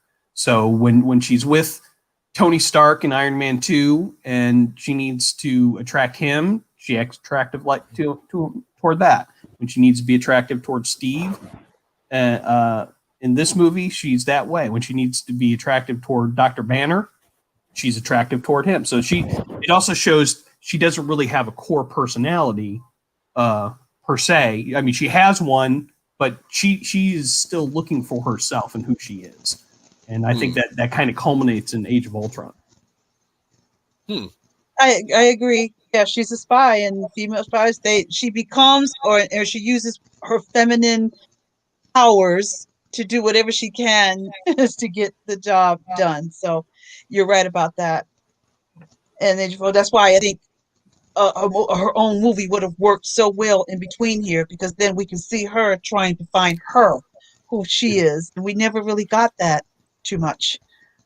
But it also contrasts with Steve Rogers, who's the most consistent character, which I think is also why Endgame doesn't quite deal with him well, because Steve is consistent. He's the same in the first Captain America movie as he is in Endgame. He is, he's the one that takes the stand, even if it costs him his shield, and he will stand up for what's right. He's not going to change. Whereas Natasha, she's malleable. She'll change. Nick Fury even says she's comfortable with everything, and that interplay between the two characters, but also the writing from movie to movie is to show that and to be able to be consistent like that. Over multiple directors, multiple writers, multiple phases of all of these movies is just, that's what a Kevin Feige brings you is, hey, you can't do that in Civil War because that's going to mess up what I'm going to do in Endgame. So you have to have that over producer over everything, rather than having a director who's like, well, I want him to do this and I want him to say it this way and so it's do like something different. You can't have it. It's like the opposite of the Rian Johnson type thing, where he'll do what he wants, despite what J.J. Abrams set up in the first one. Exactly. Like, oh man. Also, it goes back to Richard Donner again. Richard Donner said when doing the Superman films, change the world around him, but you don't change Superman. You don't change Clark Kent. Stays the same even if the world has changed. He stays pretty much the same. And I think about it, like with Endgame with the Peggy thing, it takes me back to Superman 2 when you had the relationship with Lois Lane, where at some point he does a similar thing like Steve Rogers. He goes into the crystal chamber. He gives up his powers because he wants to be with Lois Lane. But then he realizes when Zod makes his invasion, he realizes I made a mistake, and that I have to go back, and this cannot happen. I have to go back and be the Man of Steel. And she even says, Lois says to him in that cafe, if he's got that butt whipping by that jerk in that little hot dog place, he says that they knew that Lois says to him, "You didn't know this was going to happen," and then uh, Superman says, "They knew, I just didn't listen." So he realized, I can't stay here. I got to go back and I got to be who I am and what I was meant to be. And that means maybe the cost of this relationship with Lois, but again, they handled that a little better than him having Steve run back and live in the past with a woman that maybe he wasn't meant to be with forever. Just a little tip there. Yeah. Well, and what I like about the Marvel movies, people complain about the villains in these, but what the amazing thing is that they make the hero so interesting. I mean, there's a real concern or a real pattern in especially DC movies where the villain is much more interesting than the hero, and that's a fault in those. These Marvel movies, I mean, you are interested in what happens with Steve Rogers. You're interested in what he's doing, and the other Marvel heroes, and that's something that I'm glad that they concentrated on, because it's really easy to say, oh, I'm going to have so much fun writing and playing this villain, and it can come at the expense of your hero. I think that's a big thing, like with Tim Burton's Batman. I mean, you have so much fun with Jack Nicholson's Joker that I think that there are some scenes where Batman is kind of short-shrifted. But in Captain America movies, Steve Rogers as a character is examined and put up, you care about him, and the situations that he comes up with are put in are interesting. I agree with you 100%. And I've been hearing that lately from a lot of people on some YouTube videos, and just talking to people in general, that the downside of DC is they're putting so much emphasis on the villains that the heroes become boring. Now, me myself, when I go through superhero film, it's the word superhero. I've come to see the hero. That's who I paid my money to come see. Whereas, exactly as you said, with DC, there is so much emphasis on the villains. The heroes look weak. They look weak. They look. No wonder people come out of it saying, "Well, I want to be the villain. I want to be the Joker." And I said, "No, I don't want to be the villain. I don't. The villain is that cool. I came to see the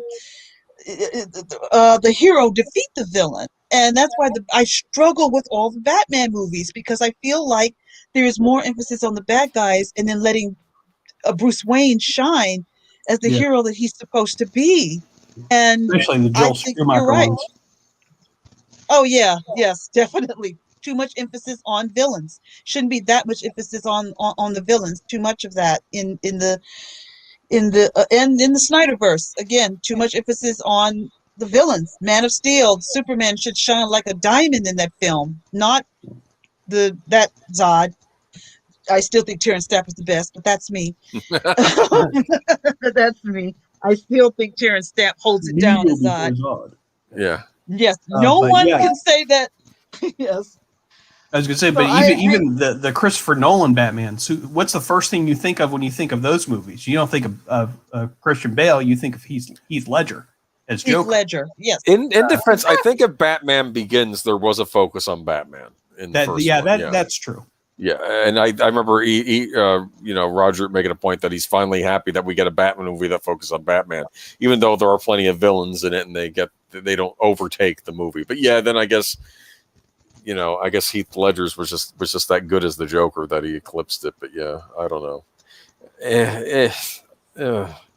Excuse me, I need to go check on my dogs real fast. I'll be right back. Okay. Sorry. All right. I agree with you. Yeah. Did you not like Dark Knight? No, I actually like the entire Nolan trilogy. I know a lot of people Some people don't in this community. I know that I know Dark Knight Rises people get annoyed with too, but I actually liked all three of them. They didn't bother me. I mean, I'm not saying they're perfect, and there aren't issues with it, but I mean, I think for the most part, at least, they were interesting movies. Okay, I mean, I'm gonna say this. Even as much as I like this superhero genre in movies, and that's, I just want to see a good movie, and I think one of the reasons why I got really angry with the Star Wars movies was, every other studio, it's like, oh, we got to back off. There's a Star Wars movie getting released. So if I'm stuck going to see a Star Wars movie in the theater, I want it to be good at least. Okay. Otherwise, I could be seeing something else, but I can't see something else because everybody else is too chicken to compete with Disney. And it's like this. I mean, if you're going to make a superhero movie, do the best job you can. And this is one of the best, this movie. Okay. This scene right here with the Pierce meeting the Winter Soldier. I don't know what's going on right now. This is kind of scary, okay? Because at all points we've seen Winter Soldier. He is a destructive, nasty force, and here he's just sitting down calmly. And I'm like, this is so weird, okay? Well, the first thing I thought, how the heck did he get in his apartment? But that's what I said. So I was right. He's like, months of milk? It's like, okay. Well, and for a second, you think that Winter Soldier is there to assassinate him, and that would fit in with, I think, with a traditional arc of a movie, is that here's where the Hydra kills the head of Shield, and then it turns out, nope, this guy is the head of Hydra and Shield. And here's this. Oh man, I forgot my phone. The really stupid moment. The really dumb moment. If it were me and I heard voices, I would just pop in and say, "Oh, by the way, I forgot. Oh, you're talking to somebody. Okay, well, I'll come back later." Well, it's fun. And I had a friend at the time. He was saying, you know why he's upset? He's upset because he has to go hire a new maid, and it's going to be a pain in the butt. That more than he had to shoot her. I think that's what it was. That's how evil he is. Like, we don't really know how evil he is at that point. No, he's just bad, all around bad. Yes, okay. And I like that he is bad. He's not a sympathetic villain. That's another problem I'm seeing popping up in these films. Give me a villain who's a villain. Okay, not a sympathetic villain. I don't want a villain that, Scruffy, my dog, got ran over by a train when I was a kid. So now I'm going to go against, I'm a villain because Scruffy got ran over by a train. And that's why I hate trains. And now I'm evil and I want to destroy the world because Fluffy got ran over by a train. I want a guy who just loves evil. And we're not getting them. Give me a bad guy. Reminds me of Batman the Animated Series when the Joker's trying to gain sympathy with Harleen Quinzel, refers to as Harley Quinn, says, my father beat me when I was little, and like she fell for hook, line, and sinker, and later on it's revealed, no, he has 100 stories. Okay, this is even shown in Dark Knight. Where he has 100 stories of his sympathetic origin. They're all BS. Okay, it's just, I think Disney Plus is screaming for an Alexander Pierce finding a new maid series. Oh, don't give them ideas. No, we're getting enough crap from them. We don't need something like that. You never know. Maybe they'll actually do something good with that one. I haven't even been watching Falcon and the Winter Soldier. I have no idea if it's good or bad. I am not going near that show. A lot of people are shocked when they hear that, but I don't want anything to do. I call it the Falcon with special guest star Winter Soldier, because that show has nothing to do with his character. There are two reasons. Number one, and people may disagree with me, I don't like the fact Sam has the shield and he's new Captain America. I'm totally 100% against that. Right. And number two, I've heard from people that have been watching it, and they've been reporting to me saying, one, it is very, very woke and very poorly written. So it's not. They said it needs the Russo brothers. I've heard there's woke stuff on it. Yeah, I'm not going to get into details here me neither. I haven't seen it myself, but yeah, and I'm worried that's just the direction that Marvel's going in. Like I mean, that's more of a geeky users thing, but I talked about it Monday how. I think now there's a fight going on between the people that are just merely entertainers. It's not even that they don't have their own politics. I probably agree, but they're not there to be preachy. Okay, they're just there to tell a story. And then you have others that are there. No, we're here to to teach the audience. I didn't want to say what like. It's showing up on shows like MacGyver of all things now. I've noticed it too. It's showing up on all TV. The new MacGyver, which is a hot mess even before. Now it's getting political, and it's like, oh no, like blatantly, like. A lot of people tell me that decide to watch the Falcon with special guest star Winter Soldier. I say that because you don't see too much of Falcon on the show. Told me they thought that it was going to be like Winter Soldier, but it's not. A lot of them have told me they're up there. They wish they hadn't really watched it because but you know how some people are. They say, well, I'm going to see it anyway. It may not look too bad, but they're telling me it's not what they thought it was going to be. They're kind of disappointed. Yeah, well, the thing is that they could, if they were doing the comic book story of John Walker becoming Captain America, it could be great. That was a really good storyline of just somebody who's the soldier who's trying to do the right thing, but he's mentally unstable and corruptible, and it could be good. They're it seems, from what I understand, they're just kind of using him as a laughing stock, which is too bad. Yeah, he's not what you just described. That's not what they've done. They've taught him toxic is the word I would like to use. Oh, here we go. Of course. Yeah, so that's basically what he is at this point. I also say they missed an opportunity. I've heard say Bucky's run as Captain America. Actually, and on YouTubers and other people I've talked to about scripts, that's a great story arc in his storyline. They actually like his run. They think it was one of the best things they had ever done, making him Bucky Captain America. They said it's one of the best runs, one of the best stories they ever had. They thought they couldn't get over Leaves and Steve Rogers, but when they gave it to Bucky in that storyline, it's one of the best things. And they love the fact Bucky's, even his costume was different. But they said it's a good storyline, and they thought this is what the show was going to be, and it's not. They said they missed it. They missed it. I mean, his character is the one that needs the arc the most because he's not a complete. I mean, geez, he's had his brain messed with. Okay, for all those years, right. It's like I'd like to see him come back and be the hero that Steve was. That might have been interesting, but no, we're not going to see that. I guess this is interesting. Oh, go ahead. No, go. I'm just going to say you would have had a great redemption story, and everybody loves a redemption story with Bucky, and that would have been a great one. But go ahead, what you're saying about this thing. Oh, this scene, I forgot who this character's name is, the guy with the glasses, but he actually would show up on Sitwell.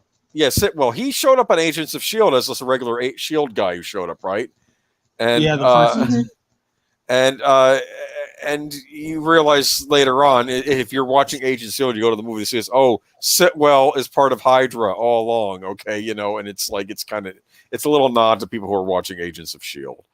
And I like how they introduced the Falcon. Like I think earlier on they said, "Oh, when you said wingman, I thought, oh, okay." And it's what I was expecting. I was expecting in Spider-Man: Homecoming, I was expecting like the Vulture would have stolen one of these wing things. Okay, the Falcon has. I was expecting it to be related to that, but it wasn't. But I just thought that was interesting. That because let me see though, but I like he throws names out in a minute. He throws out Stephen Strange's name as one of the people that they were going to take out, even though Stephen Strange wasn't a superhero yet. But I guess Hydra still was watching him, realizing he was going to be a problem. Okay. Mm-hmm. Yeah, that's interesting. They say emails, voting patterns, bank records. Yeah. I mean, they're looking at everything. Yeah. And isn't this kind of frightening right here, what he's talking about? That's all I'm going to say. I'm going to leave it right there on the table.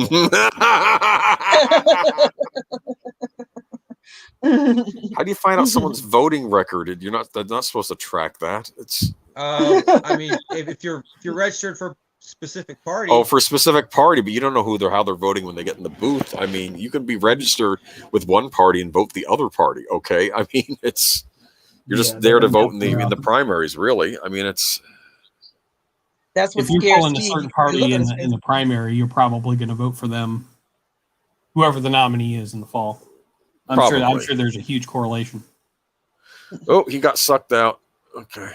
All right. This whole sequence from beginning to the end, when Bucky is revealed, it's about the best I've ever seen on screen. I loved every minute of it. I like his bionic arm. Oh, is that another? I mean, Yeah. that might be from the comics too, but it's almost reminding me of the Bionic Man. You know, that's like another call to '70s culture. I don't know, but it's. Well, his arm is made of the same material as Steve's shield. I see. They're his arm. He just Steve got the shield and he got the arm, but Is his arm is the shield vibranium? Is that vibranium or is that something else? Yeah. No, it's vibranium. Okay, it is. Okay, yeah, because because I know that the villain in Black Panther was talking about how, oh, wouldn't you like to get your hands to the one American age, or wouldn't you like to get your hands on that vibranium they've been hiding from the world or whatever? You know, I remember that. It's like apparently it's a very rare metal. Yeah, it's a very rare metal, but as you can see, I'm just going to say they didn't have the rights to X-Men yet, so they couldn't use adamantium. Oh, I thought it was adamantium in the comics. Okay, yeah. That's what they did. Wolverine's skeleton is adamantium. Yeah. Boom. but yeah, his arm. That's why it clangs when he punches the shield. You get that clang. It's the same. They're that arm and that shield are made of the same material, the same metal as that arm. Why he's able to pretty much take your head off with his arm if he can. But this whole sequence, everything, I loved the whole thing from this chart right down to the very, very end. I love this whole sequence. I just was on my feet in the theater from this whole sequence. Again, simple, simplistic, not a lot of CGI, but it works. It works. It shows you don't need a lot to really make a superhero film work. And the Russo brothers, I think, perfected really here, especially at this one, when the Winter Soldier comes after them. And the music conveys a sense of dread so well. Well, I think that's the composer said he wanted to do, you know.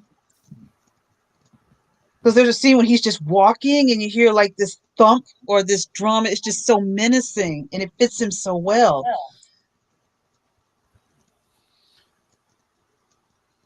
Yeah, the music makes him more of a threat, seem more of a threat.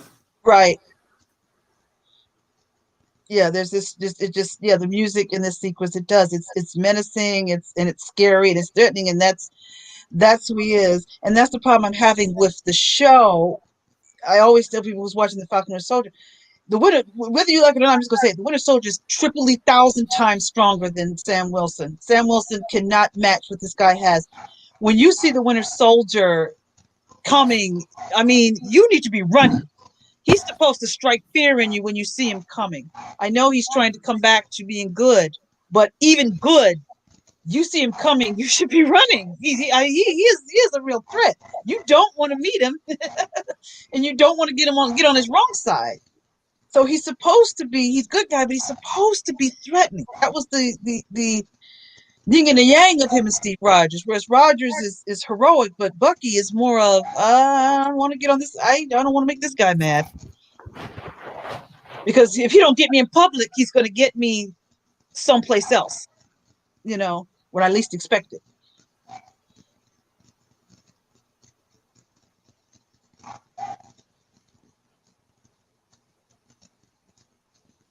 Yeah, this sequence right here when he's walking, you just hear that music. I just think it's like I like Jaws. the stride. So, I like a stride. Yeah. It's like it's completely focused. It's just exactly. Yeah.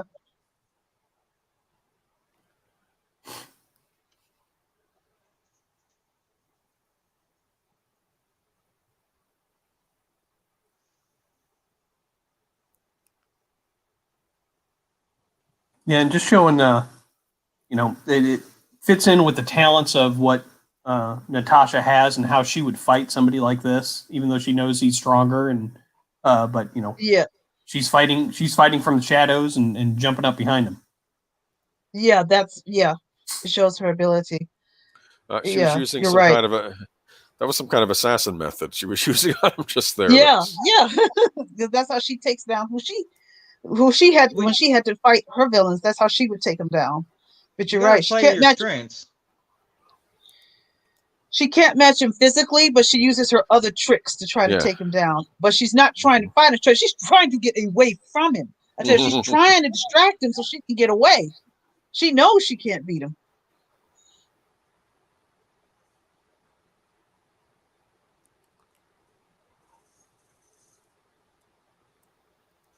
This is another great and this practical fight without using CGI.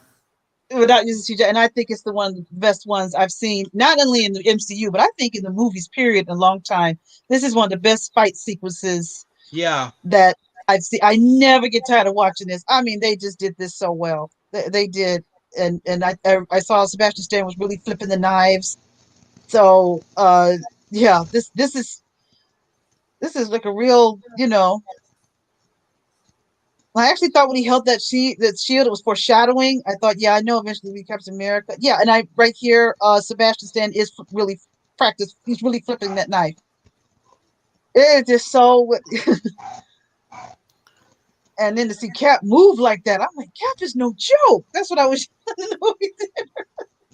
Now, if we Everybody was on their feet. Everybody was, and how that arm hurts. I know it hurts. That. Now, would we say that maybe the reason Bucky, well, at least we thought he got killed in the first movie, was because he was trying to be too much like Captain America, because he was, I don't know if he had like an inferiority, not, I wouldn't say like a straight on inferiority complex, but almost sort of developing a little bit of one. Then he ended up falling to his death, right? And then, of course, here we see him now, and now he's going toe to toe fighting him. It's very jarring. He's his equal, yeah. Yeah.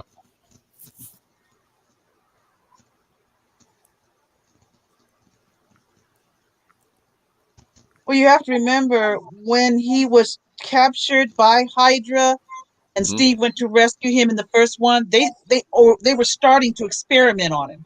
Right. So I don't know how far he got, but the experiment, like Steve says, helped him survive that fall. But I think at that point they were starting to experiment on him. So who knows what they were starting to do to him while he was held. Yeah, messing with his head. They were starting to experiment on him at that point. So they were starting to come after him at that point. So we don't know how or what they did while he was still captured. Steve rescued him. Because he seemed different after Steve rescued him. Did you notice that? Like he was, I don't know. He was. I mean, at that point, I just took it like, he's now Steve is getting all the attention, whereas you used to get all the attention, and it's like. There is a little bit of a shift, but I don't know. It was total resentment. No, it wasn't resentment yet, but it was. Yeah, but there was a shift. Yeah, because they were still friends, but it's like you're the one now being ignored when you used to be the guy that the ladies would like and look up to, and like Steve looked at. Now like the roles reverse, and how are you going to handle that? And it's like, it's. Yeah, because remember when he rescues him, he's like, "What? Hey, how'd you grow? So fast. How'd you grow?" And then when he rescues him, and she's jumping, he's bending bars, he's jumping 50 feet in the air. Looking like, what the devil is this? What is this? And so it could have been a little bit of I used to protect him. Now I don't think he needs, or it could have been he doesn't need me anymore. Because I believe he probably protected and watched over him when he was all skinny and getting beat up. He had to come and fight the bullies off of him, and now it's like, I don't think he needs me anymore. Yeah. And so that's a good observation. And then again, like I said, they were starting to experiment on him. So how do y'all feel about Colby Smulders playing Wonder Woman? She was cast to play Wonder Woman in a Justice League movie back in the 2000s. Oh, really? Yeah. I could have seen her as Wonder Woman. I mean, she has more like the Linda Carter look, maybe a little bit. I don't know, but if she was cast and there was no Gal Gadot, I could see her being being Wonder Woman. I could see her being Diana Prince. I can see that. She's tall. She's got that Amazon. Got to remember, Diana Prince is an Amazon. Yeah. So she's got that. That would be believable. I could buy that. I would have bought that if it would have had and casted her. No, she's not. She was like the main love interest on How I Met Your Mother, I think, right? Yeah, she was. She would be believable. I could see that. If it wasn't Gal Gadot and it was her, I could believe her as Diana Prince. I would buy it. You're right. Now, I have a question. Did any of you, when you're watching this movie, did you think that Nick Fury was dead at that point? No. Before we saw him again. Yeah, I was kind of like, I don't know. I was pretty sure he was alive. Yeah, because like, we have And I that. like this because he's starting to remember, and I kind of like this moment where his malfunction is remembering. That's the jarring thing, that he's malfunctioning, sir, because he's remembering. And I think that's awful what they put him to. I have to remind people, to me, Bucky Barnes was never a villain. He was a victim. He didn't walk into Hydra and say, "Hey, scramble my brain and make me a super soldier and make me all cool." He's not treated with royalty. He's treated almost like a servant, like a slave. He is not treated with any respect. He's a machine to them. Yeah, he's what I would call like a monster, basically. He's like the Hulk in a way. He's got the alter personality. Okay, he's what I would call a monster, like not like or the Wolfman. Like he didn't become this out of his own decisions. Okay. Right. They took him and they turned him into this, and the brainwashing was to keep his mind scrambled up so that they could control him. And so I often tell people, well, he doesn't deserve the shield because he's a victim. I said, he is a victim. He didn't. It's different if he chose it. He didn't choose this life. They took his life from him and turned him into this machine for 70 years. Basically, they're treating him. Oh, you see it here with Alexander Pierce. He's a machine. He's not a person. Like I said, his malfunction, he's remembering. Oh, he's malfunctioning now. He's starting to remember. And the words, "I knew him." So that bond with Rogers is so strong that just seeing him for a glimpse kicks his memory in. Mm-hmm. For both of them, even for Steve, who's Steve changes, and I ask you, he changes after this moment, after seeing Barnes. I think he's changed a bit. Yep. He's not following orders to screw this. I'm going to do what I think I need to do now. And I also want to say that I don't think Sebastian Stan gets a lot of credit playing Bucky Barnes. I think he should get credit playing Bucky. It takes a lot to emote without words. And I think even with him not speaking much, you still feel the emotions, whether it's I'm a soldier, I have to follow orders, or I want to remember my humanity. That's the old sci-fi RoboCop kind of thing. Is I know I'm human. I know I once was human, and I'm trying to remember all that. It's interesting. There's the big rumor going on that they could have Sebastian Stan playing Luke Skywalker. Now I'm going to say this: I don't trust anything Disney's doing with regards to Star Wars now, but I'm going to say that I could have seen him playing a Luke Skywalker, like as an alternative Mark Hamill. Yeah, I think he could have worked, but I do too. Like as a younger Luke, like post Jedi, yeah. I agree with you. I don't trust anything with Disney at this point as far as Star Wars is concerned, but I could see him as Luke Skywalker or as an older Jedi master, not old as he is in Last Jedi, but in that mature Jedi master mode. Yeah, Skywalker. exactly. I can see that. I would buy that. I could see why they would push for him, because I could see that too. Yeah. But I'm like you. I don't believe anything. Yeah. And I love this moment here where he goes off, stands up to Nick Fury. I love that. Again, it seemed like he's changed after he's realized Bucky is the Winter Soldier. I'm telling you, seeing Nick Fury in this just makes me realize just how stupid his portrayal in the Captain Marvel movie was. I'm sorry. This guy is like he is like a super secret agent, and he's just wearing a suit, and then the cat scratches. That's how I get. No, that's not the Nick Fury we were seeing in this. He's like a, he's like a Tom Cruise, like a Ethan Hunt or James Bond. That's the kind of character he's supposed to be. I'm not seeing this as well in sorry, go ahead. In the comics, Nick Fury was based on the Bond films at the time. The Bond film, Sean Connery, was really cool, and Marvel wanted to do a Sean Connery type of guy, and that's how Nick Fury was. Nick Fury was developed. That's what he's supposed to be. So Yeah. I don't apologize what they did with Captain Marvel. They just completely retconned him. I don't know why Samuel Jackson even agreed to that script, because that totally wrecks him. Now when I look back on Nick Fury, I'm like, what a joke they made him in Captain Marvel. Because now after Captain Marvel, like, I don't care to see him anymore because they just totally retconned his character. That's the kind of guy he was supposed to be. He should be He's delivering. great in this one. Yeah, he should be delivering punchlines, but not be the punchline himself. Okay. And don't even get me started on how they've treated Thor recently too. That's another one that I love this scene. I do too.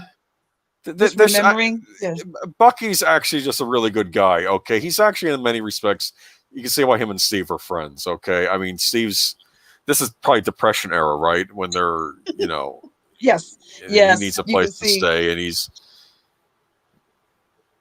and he's actually trying to talk to him in a way that doesn't make him feel bad or about living in the place with him. Do you understand?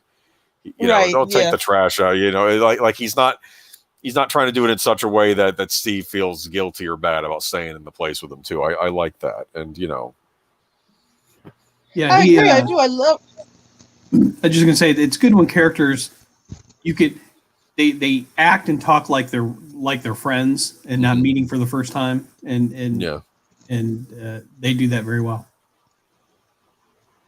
Yeah, I agree with you. I love that moment too, to see their bond and their friendship. And I kind of like the fact that you can say what you want, but I kind of like, or the word bromance, but I kind of like it in this movie because emotion, friendship, those aren't showed much in films.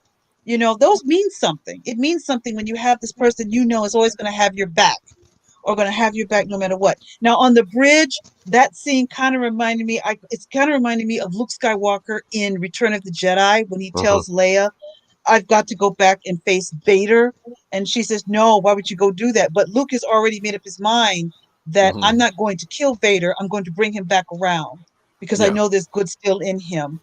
And that kind of reminds me of this scene right here. And that's what I loved about Luke Skywalker in Return of the Jedi. That's really what made him the hero, is that he saw that after all the bad Vader has done, my father is in there. I'm going to try to win my father back. And that I love that. I think it's one of the best moments of the Jedi.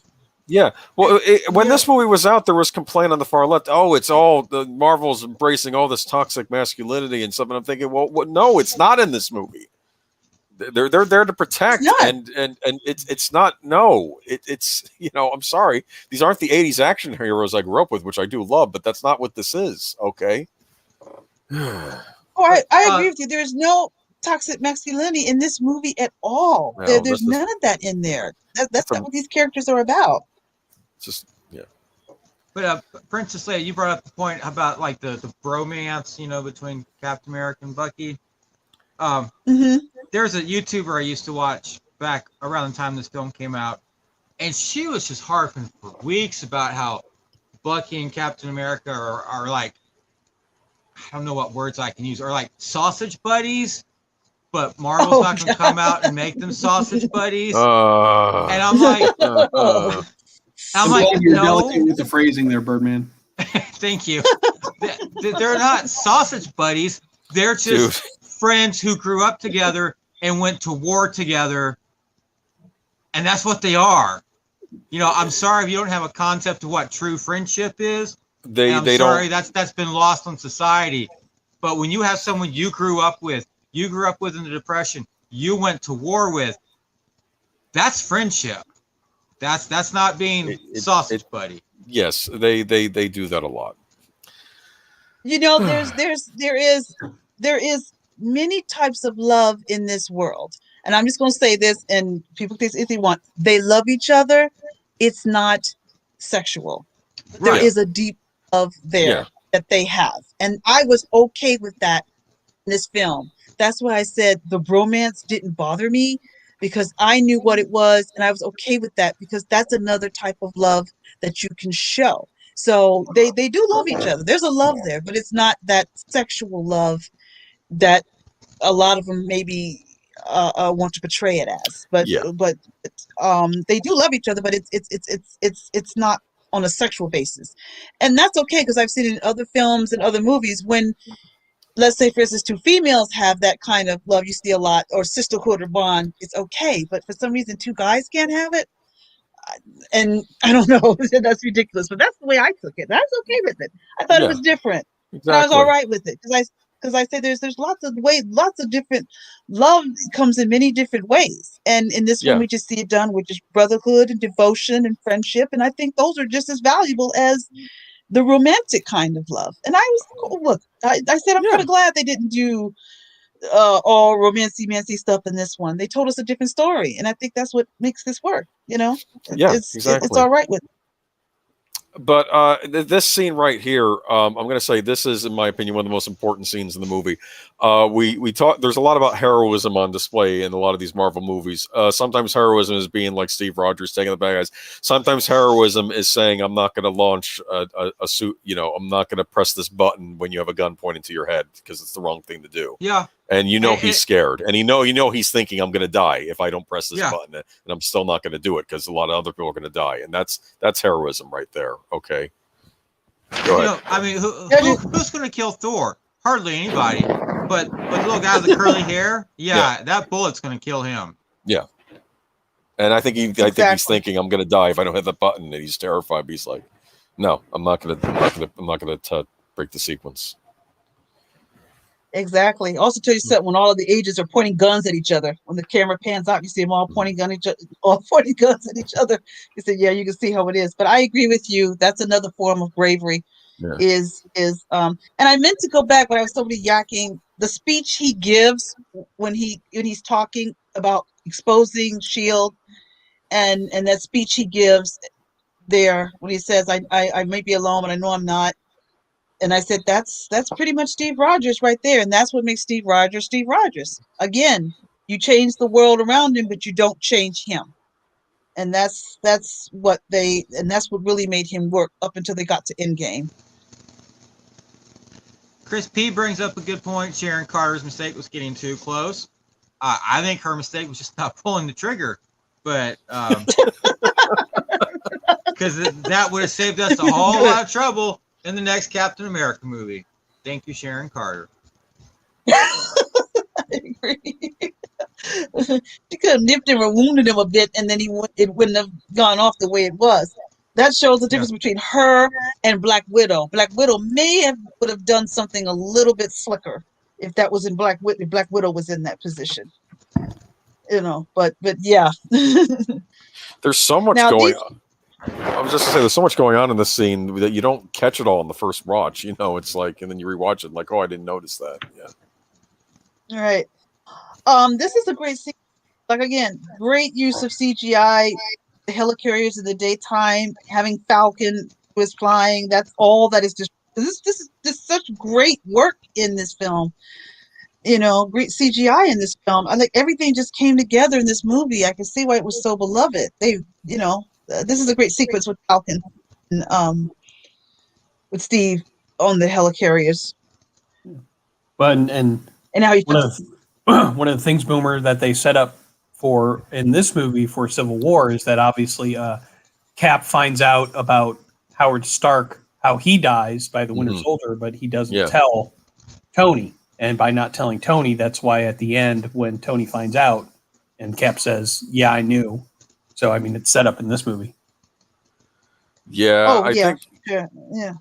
I do believe him, though, when he said, I think he didn't say it because he didn't want Tony to. I think he was trying to protect Tony or something with the information. I don't know. I forgot what his reason was. Too.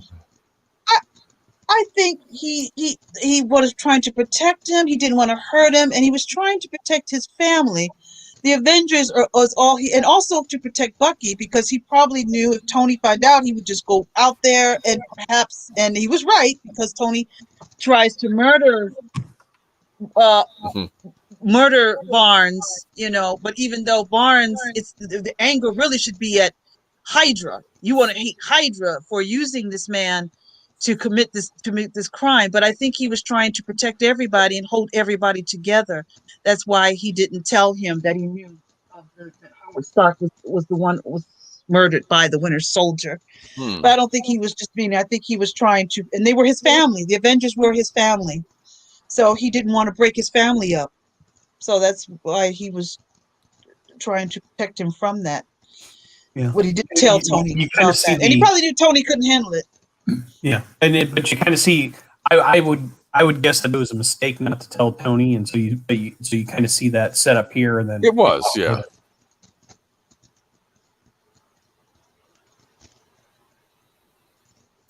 I think I've seen in a few minutes. You see actually a bunch of Shield pilots saying, "We got to go help Cap," and then the Winter Soldier shows up and tears them apart. It's actually one of the more violent scenes in the movie, and I'd forgotten about it after when I did the rewatch, but you'll see it in a little bit, and it's just showing how threatening the Winter Soldier really is just to regular people. It's just yeah. Well, on that phone, Pierce is calling him to do what he has to do. It just shows you how, deadly and powerful he is in that moment. It is. It just shows you his power, and that power is still in him. Even now, it's not. He's out of the control of Hydra, but he's still powerful enough to do what he does in this film. Given the opportunity.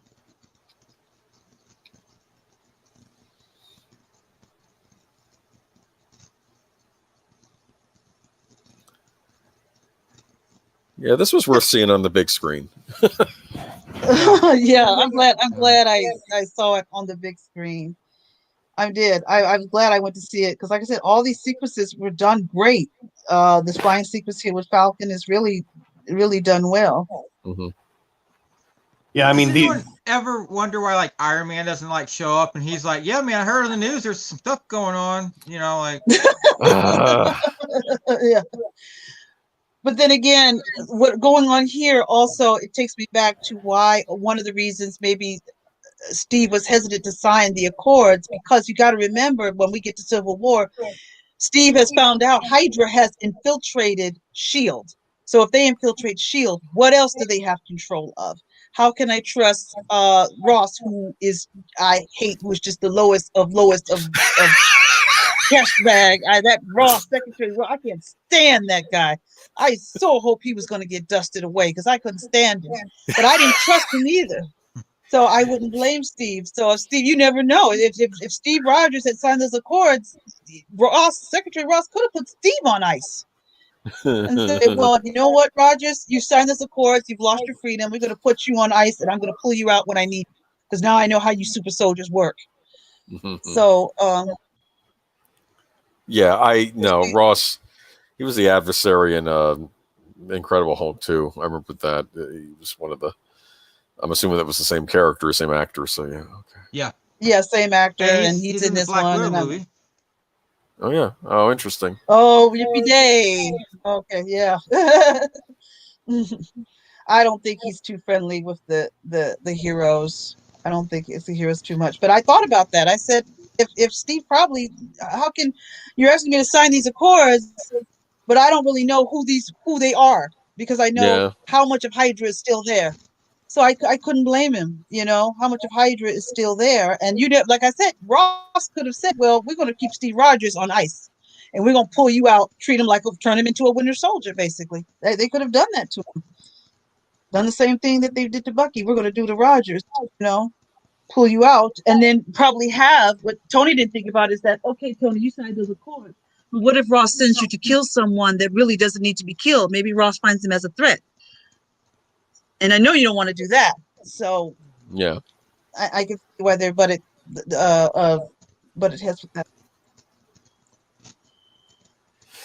Well, Oh, I forgot Chris P. Yeah, thank you reminding me of that. That's a happy memory. I'm glad he was dusted. I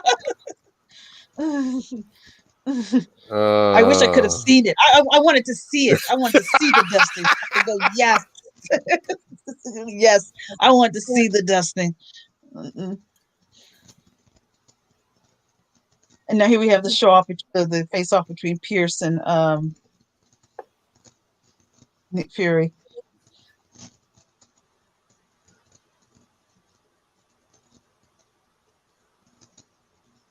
was also deceived because he said he would have taken a bullet for Alexander Pierce, but he finds out he's been deceived as well. Mm-hmm. I get so dumb with. I'm sorry. Meow. Meow, Yeah, meow. I know. I don't want to think about it. How about you, Jedi Yeah. Master, Zootopia? Anything? Any thoughts? Just Uh, I'm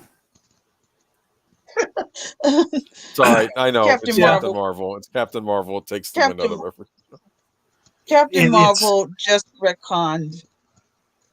I mean, they're just too, as much care that they take with the first two phases of the Marvel movies, and all the way through Endgame, is the exact opposite amount of care that they take for his character, for Nick Fury in Captain Marvel. Yeah. If you watch that movie with all of the other ones in a row, that movie just stands out as it's written and directed and acted in a way that it just seems like they don't care. Like it was, Yeah. Like everybody in there just doesn't care about this movie, and it just show. I think it shows, and that they were only doing that movie in order to say that they had a female lead in the movie. Yeah, and so they could shove her in the last movie too. Yeah, rather than doing a proper Black Widow movie that fits in with the other movies in the phase. They just kind of shoehorn Captain Marvel on. Shoehorned is a good word. I absolutely 100% agree with you. They shoehorned her. What I hated about Endgame is they treated Captain Marvel like she's been there in all of the movies up until that point. She's only been in one film, and in Endgame, they treated her like she's been there forever. They just treated her like she was just the queen bee, and there's nobody else but her. Just push Natasha to the side. The spotlight should have been all on Natasha because she's been there from day one. But they treated Captain Marvel like she's been there like from the very, very start. And I didn't like that one bit. And I agree with you. The first three phases, they cared. But the time they got to Endgame and Captain Marvel in Endgame, I don't know if it's drinking the woke juice or whatever. The love and care for these characters began to die. And I totally agree. And it began more of I'll use the word identity politics started to play into play here. Oh yeah. And that's what started to bring down, and that's why going forward with the MCU, I'm not as thrilled because I don't see that same magic we got when we got this movie, which is perfection. Yep. This was just such perfection. And when you watch these movies, they all follow a basic structure and formula, but there's usually a little twist to them. And this one, it has a twist of Hydra and, being based on a spy movie and that sort of thing. But the Captain Marvel movie doesn't seem like it's like they're trying hard to base it on anything. It's just, it's so formulaic that it's boring. And it's kind of like the other one it reminds me of is Doctor Strange, which if you watch that one, it seems, the hook there is the special effects of the magic and stuff, but it doesn't quite work. And it doesn't quite hide the formulaic script and everything that the Marvel movies have in common. Whereas, the formulaic stuff that makes up Winter Soldier and Iron Man 3 and all of those are kind of hidden by their big twists. And so they do a very good job of that. But Captain Marvel just it's like they didn't care. Oh, I absolutely agree with you. Captain Marvel was, I am strong female woman. I'm going to say, yeah, I'm also going to say this too. You bring up a point that a lot of the fight scenes, I mean, there is of course CG in this movie, but there's also a lot of practical fights in this too. And I'm thinking, especially when you get into later phases, it's a lot of CG. It's CG heavy. I think they were making a point, like with how much direction is there in Captain Marvel, when a lot of it is when there's so much CG effects stuff, because the director's not in charge of the effect sequences, so they're not really in charge of the fight sequences. If you think about it, it's no, they don't. They actually have their second unit directors. They already have fight scenes written for directors. Yeah. Before they come on. Yeah. Again, I think that's why this film is so beloved, is because what you just said, you got special effects, but they don't overwhelm the movie. They complement the movie. They're putting just enough to give. It's more like putting seasoning on your food. You don't drown your food in the seasoning, but you put in just enough to give it a little flavor. Good and point. that's what I think they did in this film. Yeah, just enough to give a little flavor. And that's what makes why, again, this is the best of the MCU. Again, I think it changed the MCU at this point, and why it's so beloved, because all of the fight scenes I love watching. I can't count, you guys, how many times I saw it in theaters twice, and how many times I've watched this on my own copy. But every time I see it, it never bores me. I watch it like I'm seeing it for the first time over again, and for the very reasons you just said, H. Boomer. Mm-hmm. Yeah, I mean, if I'm stuck on a desert island and I only have 2 Marvel movies to bring with me, I bring the first two Captain Americas. I agree. I agree. I absolutely would. So he's been shot right there.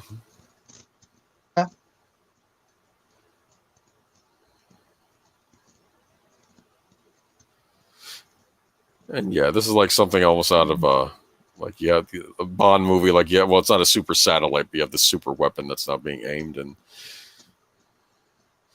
you're gonna take out all the problem people. Yes. So how many of us would be on the problem people? Probably. I mean, that's what I'm wondering. Yeah, it's basically people who would resist. That's probably what it is. Okay, that's why Cap said it has to go. That's why he resisted so strongly, because that's not what he's about. Is that what he's about? He's not about that. That's why he said the whole thing has to go, because Hydra, the shield, is now become infected with this poison. So the whole thing has to go. Such a problem on Agents of S.H.I.E.L.D. because the whole point of the show is, we're going to show an episode about S.H.I.E.L.D. and S.H.I.E.L.D. now has to go by the end of the season. So they had to work around that on the show. And it's like they couldn't. They wrote themselves in the corner. Now, I never watched Agents of S.H.I.E.L.D. because, again, I'm going to be honest here, I like superheroes. They're not too many. They're just agents of S.H.I.E.L.D. Like, okay, that's they introduce one of them becomes they get a couple of Inhumans in the group later on too, and and what I thought was interesting about Agents of S.H.I.E.L.D. is it's like the behind the scenes people, that are the people that are behind the superheroes, like doing the more special ops stuff, not out in front. That's sort of what Agents of S.H.I.E.L.D. reminded me of, and. What was interesting is you got to see a lot more of Hydra on Agents of S.H.I.E.L.D. as well. So you realize that there are other Hydra agents, other bad Hydra agents besides just the ones we're seeing in this movie. I mean, well, you do see another group at the end with Von Strucker, but it's.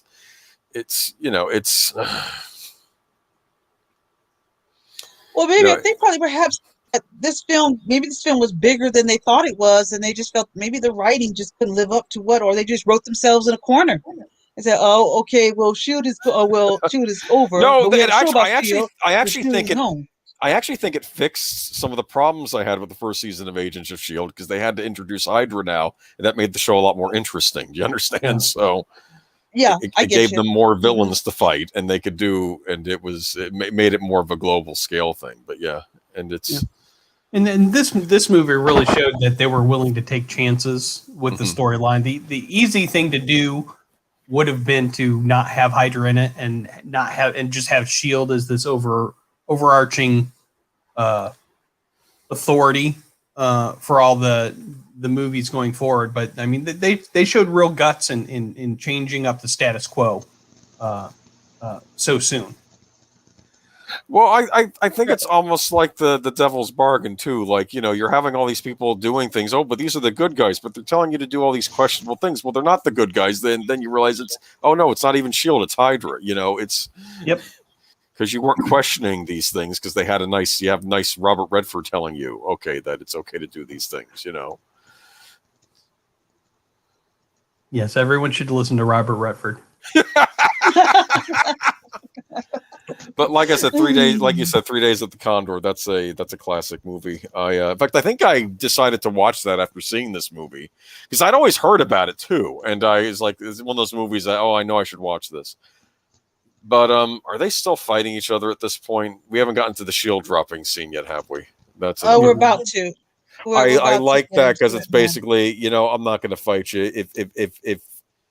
if beating you means having, I'm just not going to do it anymore because you're my friend. I don't care, and that's not. Again, that's not the quote unquote toxic male hero stance that you be having to fight to the death. It's what can anybody even find toxic about that? I don't know. You know what? That's one of these buzzwords. I don't even know if they can even explain to me the meaning of it. Okay, but oh man. Yeah, Falcon has a lot going on too in this. Let's not forget that. Yeah, he does. He's going up against. Yeah. He had to deal with Rumlow. Yeah, he's going up against him. Who's terrifying? I'll be honest with you. He's a terrifying villain in his own right. Oh yeah, I'm kind of sad he was bumped off at the beginning of Civil War. I wanted him to be around. I was shocked. I thought he was going to be a major villain in like a future Captain America movie, and it's it's like. He should be on the. I think he should be on the Falcon and the Winter Soldier show because he would really step it up as a bad guy. I thought he was. I was shocked that he was gone because I loved him in that opening scene in Civil War. I loved that. He was great. I don't think that they ever established that he died, though. No, I don't remember them ever saying that. So obviously Marvel has a big history of bringing back supposedly dead characters. Yep. You never know. But if they bring him on the show, might make the show better. I said they should have him there. That's the show they should bring back. Like you said, he's scary. Yeah. Okay. Yeah. Now we're at this scene here where he's trying to bring in. I'm female. Look. I have no shame. I'm gonna say it. I got emotional at this point. I don't care. I have no shame expressing my feelings. Let me tell you guys something. In this whole scene. I don't remember the last time I cried in a superhero movie except in the first Superman film when Lois fell through the crack in the earth and Superman didn't get to her at the time and he pulled her out and she's dead and he lets off this horrible scream because he couldn't save her. But I bawled like a baby at this moment right here. It's the music. Listen to the music in this. It fits perfectly, Well, think about it even up until this moment. It was such an emotional. Go ahead. He's got no friends, no family. Agent Carter is in the hospital. She has dementia. I mean, he's got no one left, and it's then he runs into Bucky. I mean, at the end of Captain America, he's thinking he was expecting to die. He didn't expect to wake up, and what is it? 70 years later, it's yeah. And then how they frame it, the slow motion, him falling in the water. Oh, I was just bawling like a baby in the theater. It was dead quiet in the theater. You could hear a pin drop. Some people thought he was going to die here. It was so quiet. It went from cheering to dead silence. And just with that piano. I won't be quiet. Just listen to the piano score at this moment. That is just beautiful.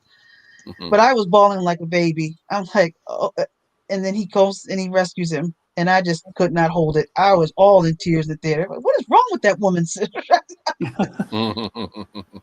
And just the piano right here. Point out that Chris P. made an extremely intelligent comment by agreeing with me. What did he say? I'm sorry. Hold on. By saying that this represents a time when the MCU is willing to take chances. Oh, yeah? Yeah.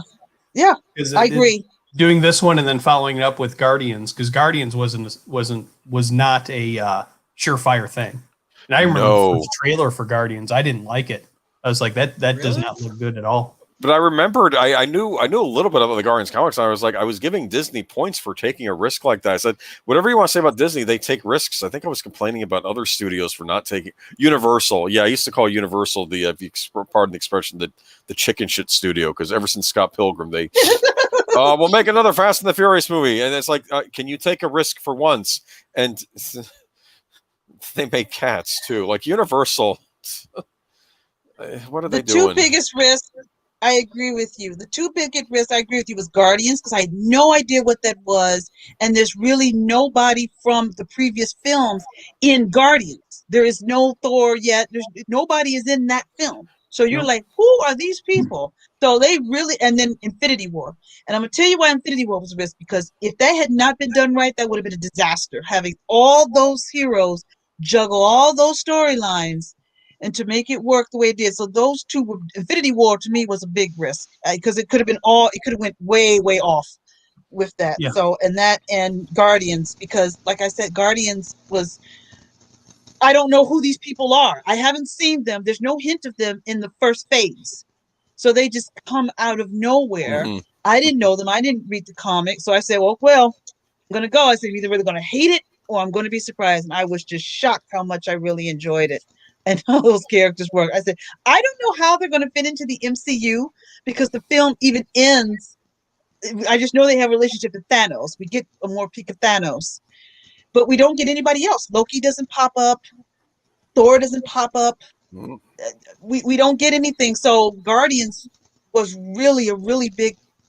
I agree with you. I agree with you about them taking a risk, and I think this probably was the riskiest one of the MCU movies.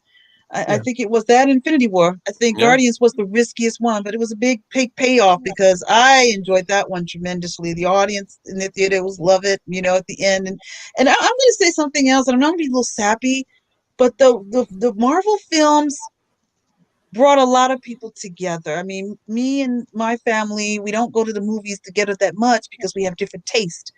But everybody in my family, we made time to go see those films, from my youngest little nephews to my sister, to my sisters-in-laws and brothers-in-laws, to my parents, because my dad doesn't like all the Marvel characters, but he's a big Tony, Spider-Man, Hulk fan.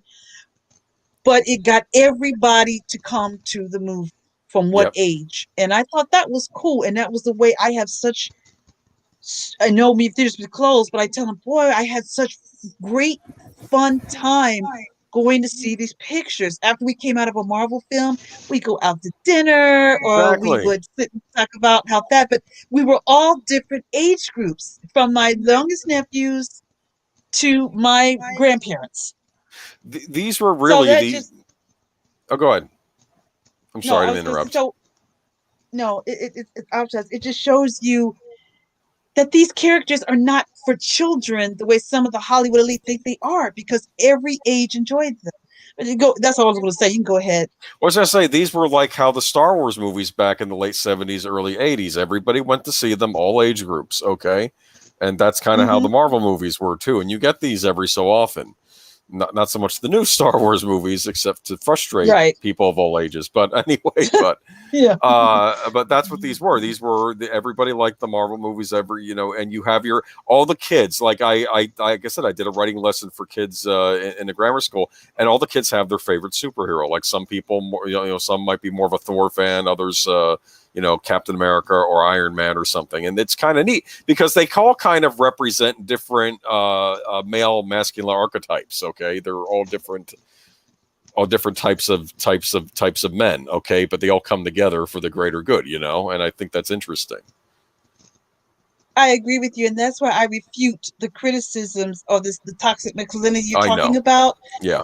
I refute that because maybe that's their own insecurity, but I don't see it. I see this is the best of masculinity.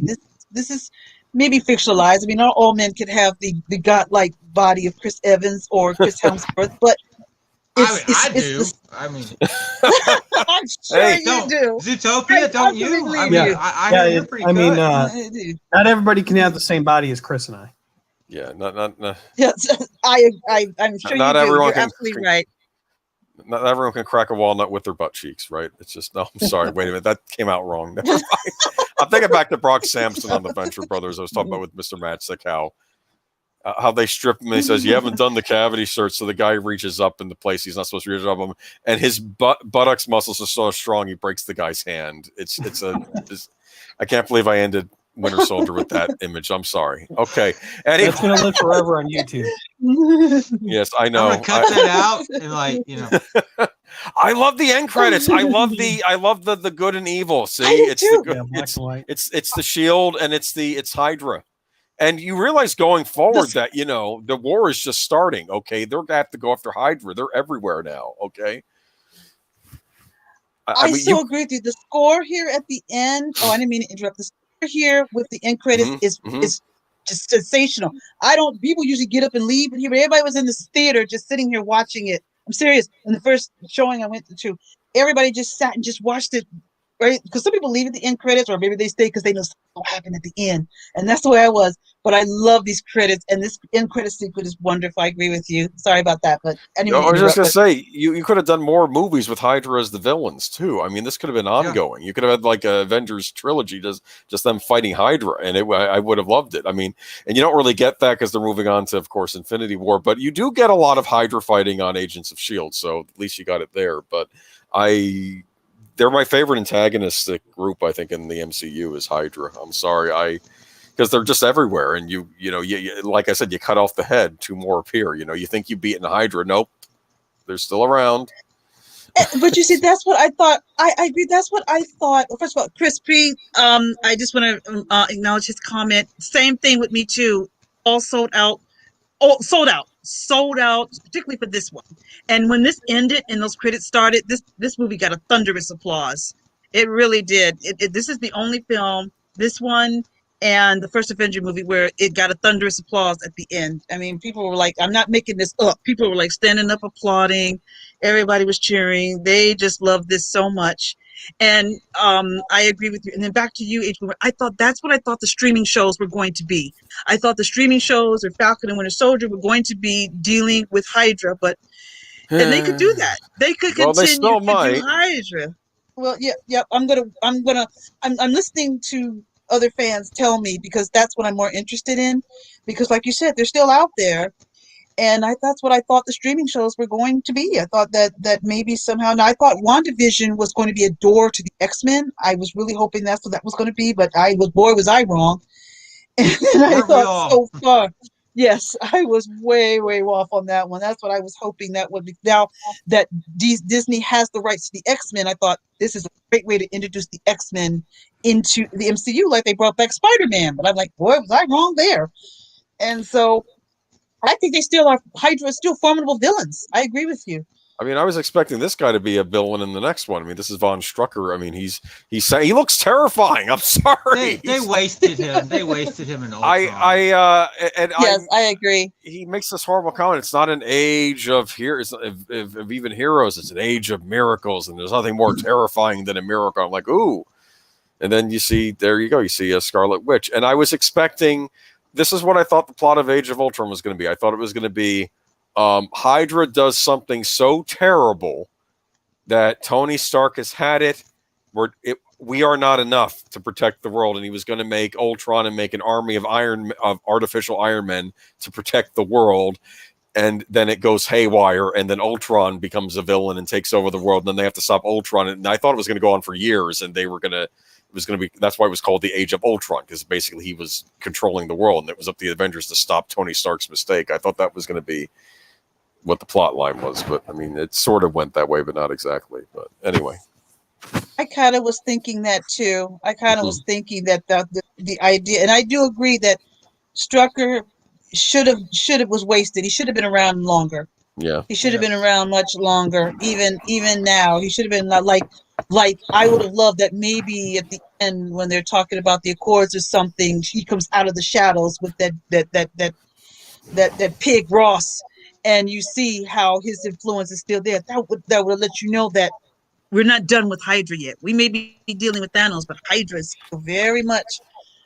still very powerful and formidable and scary. And thinking like you, I thought it was going to go in that direction as well. So I agree with you. I would have went with that direction too, and I thought that's where the shows were going to go. But again, I'm very, very wrong. and well, in the comic book, Strucker had like a hand. He touched you and you would just die. Oh, really? Yeah, he was pretty badass. Oh man, they did Von Struckers on that. That show, The Gifted. Did anybody else watch The Gifted? We're on the air. I shouldn't be talking about The Gifted. I'm sorry. It was the attempt at doing a show based in the X-Men movie universe. Yeah, and it's. Oh, I remember that. I didn't watch it. It just appealed to me, and I heard a lot of fans say it wasn't very good. Oh man, I mean, it wasn't as bad as Inhumans, because there were aspects that were good, but there was some melodrama on it too. I'm not going to get into it anyway, but Winter Soldier, great Marvel movie. I can see why it's many people's favorites. I still have a soft spot for Iron Man 3, and everybody yells at me for it. Okay, but yeah, okay. I do. I don't yell at you. I'm just disappointed in you, Boomer. I know. I don't. I had fun, and I'm gonna say I think that was out the same summer as Man of Steel, and I was like, ugh. It's like no. I noticed there was a very clear divide between people who read comics and didn't like the movie and people who didn't read comics. I think that's what it is. I never read an Iron Man comic before, so I wasn't familiar with him, and I just know him from the movie, so that's why I like the movie. But I can see how people who are expecting the Mandarin, and then it turns out to be a punchline. I can see how that would bug you. Yeah. I hope that they do them better in the Ten Rings movie. Yeah, the Shang-Chi.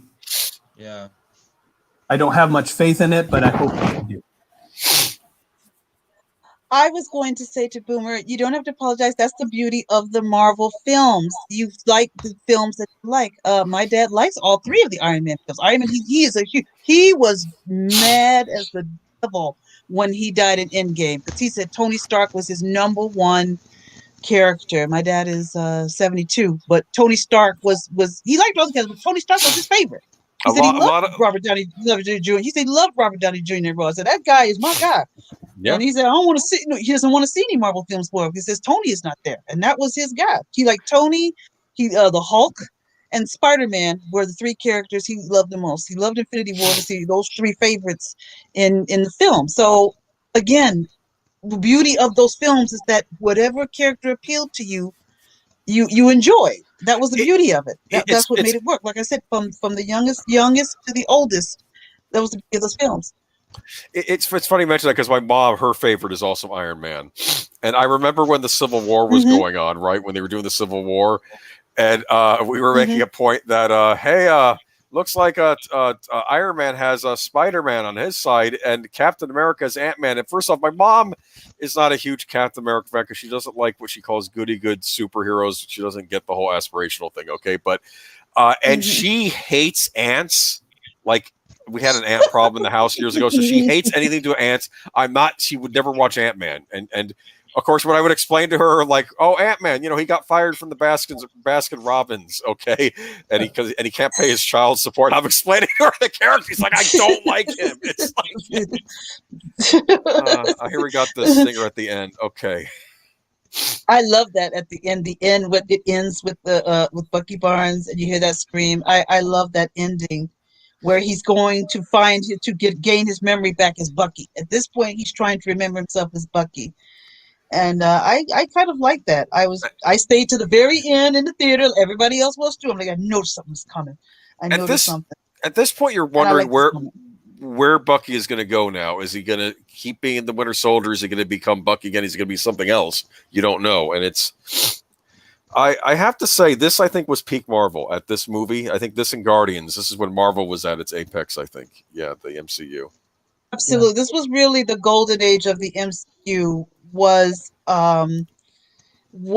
this phase right here, and it started with, I think its golden age began with this one, and then you had Guardians, and I agree with you. I absolutely agree with you. I think it's when Marvel was really becoming what it is, its height, and they really got to be good, like Chris P said right here. And Chris, you had to get an arm and a leg to get tickets. They would sell out so fast.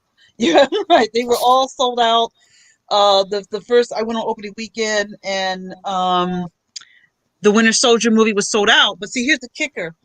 Even after that, when people started getting word of mouth on the Winter Soldier movie, the sellouts kept coming. The sellouts kept coming. I think it was and Daniel, you can look this up, but I think it was the #1 movie for the month of April of that year. It was #1 for a whole month, and no Marvel film at that time was #1 for a whole month.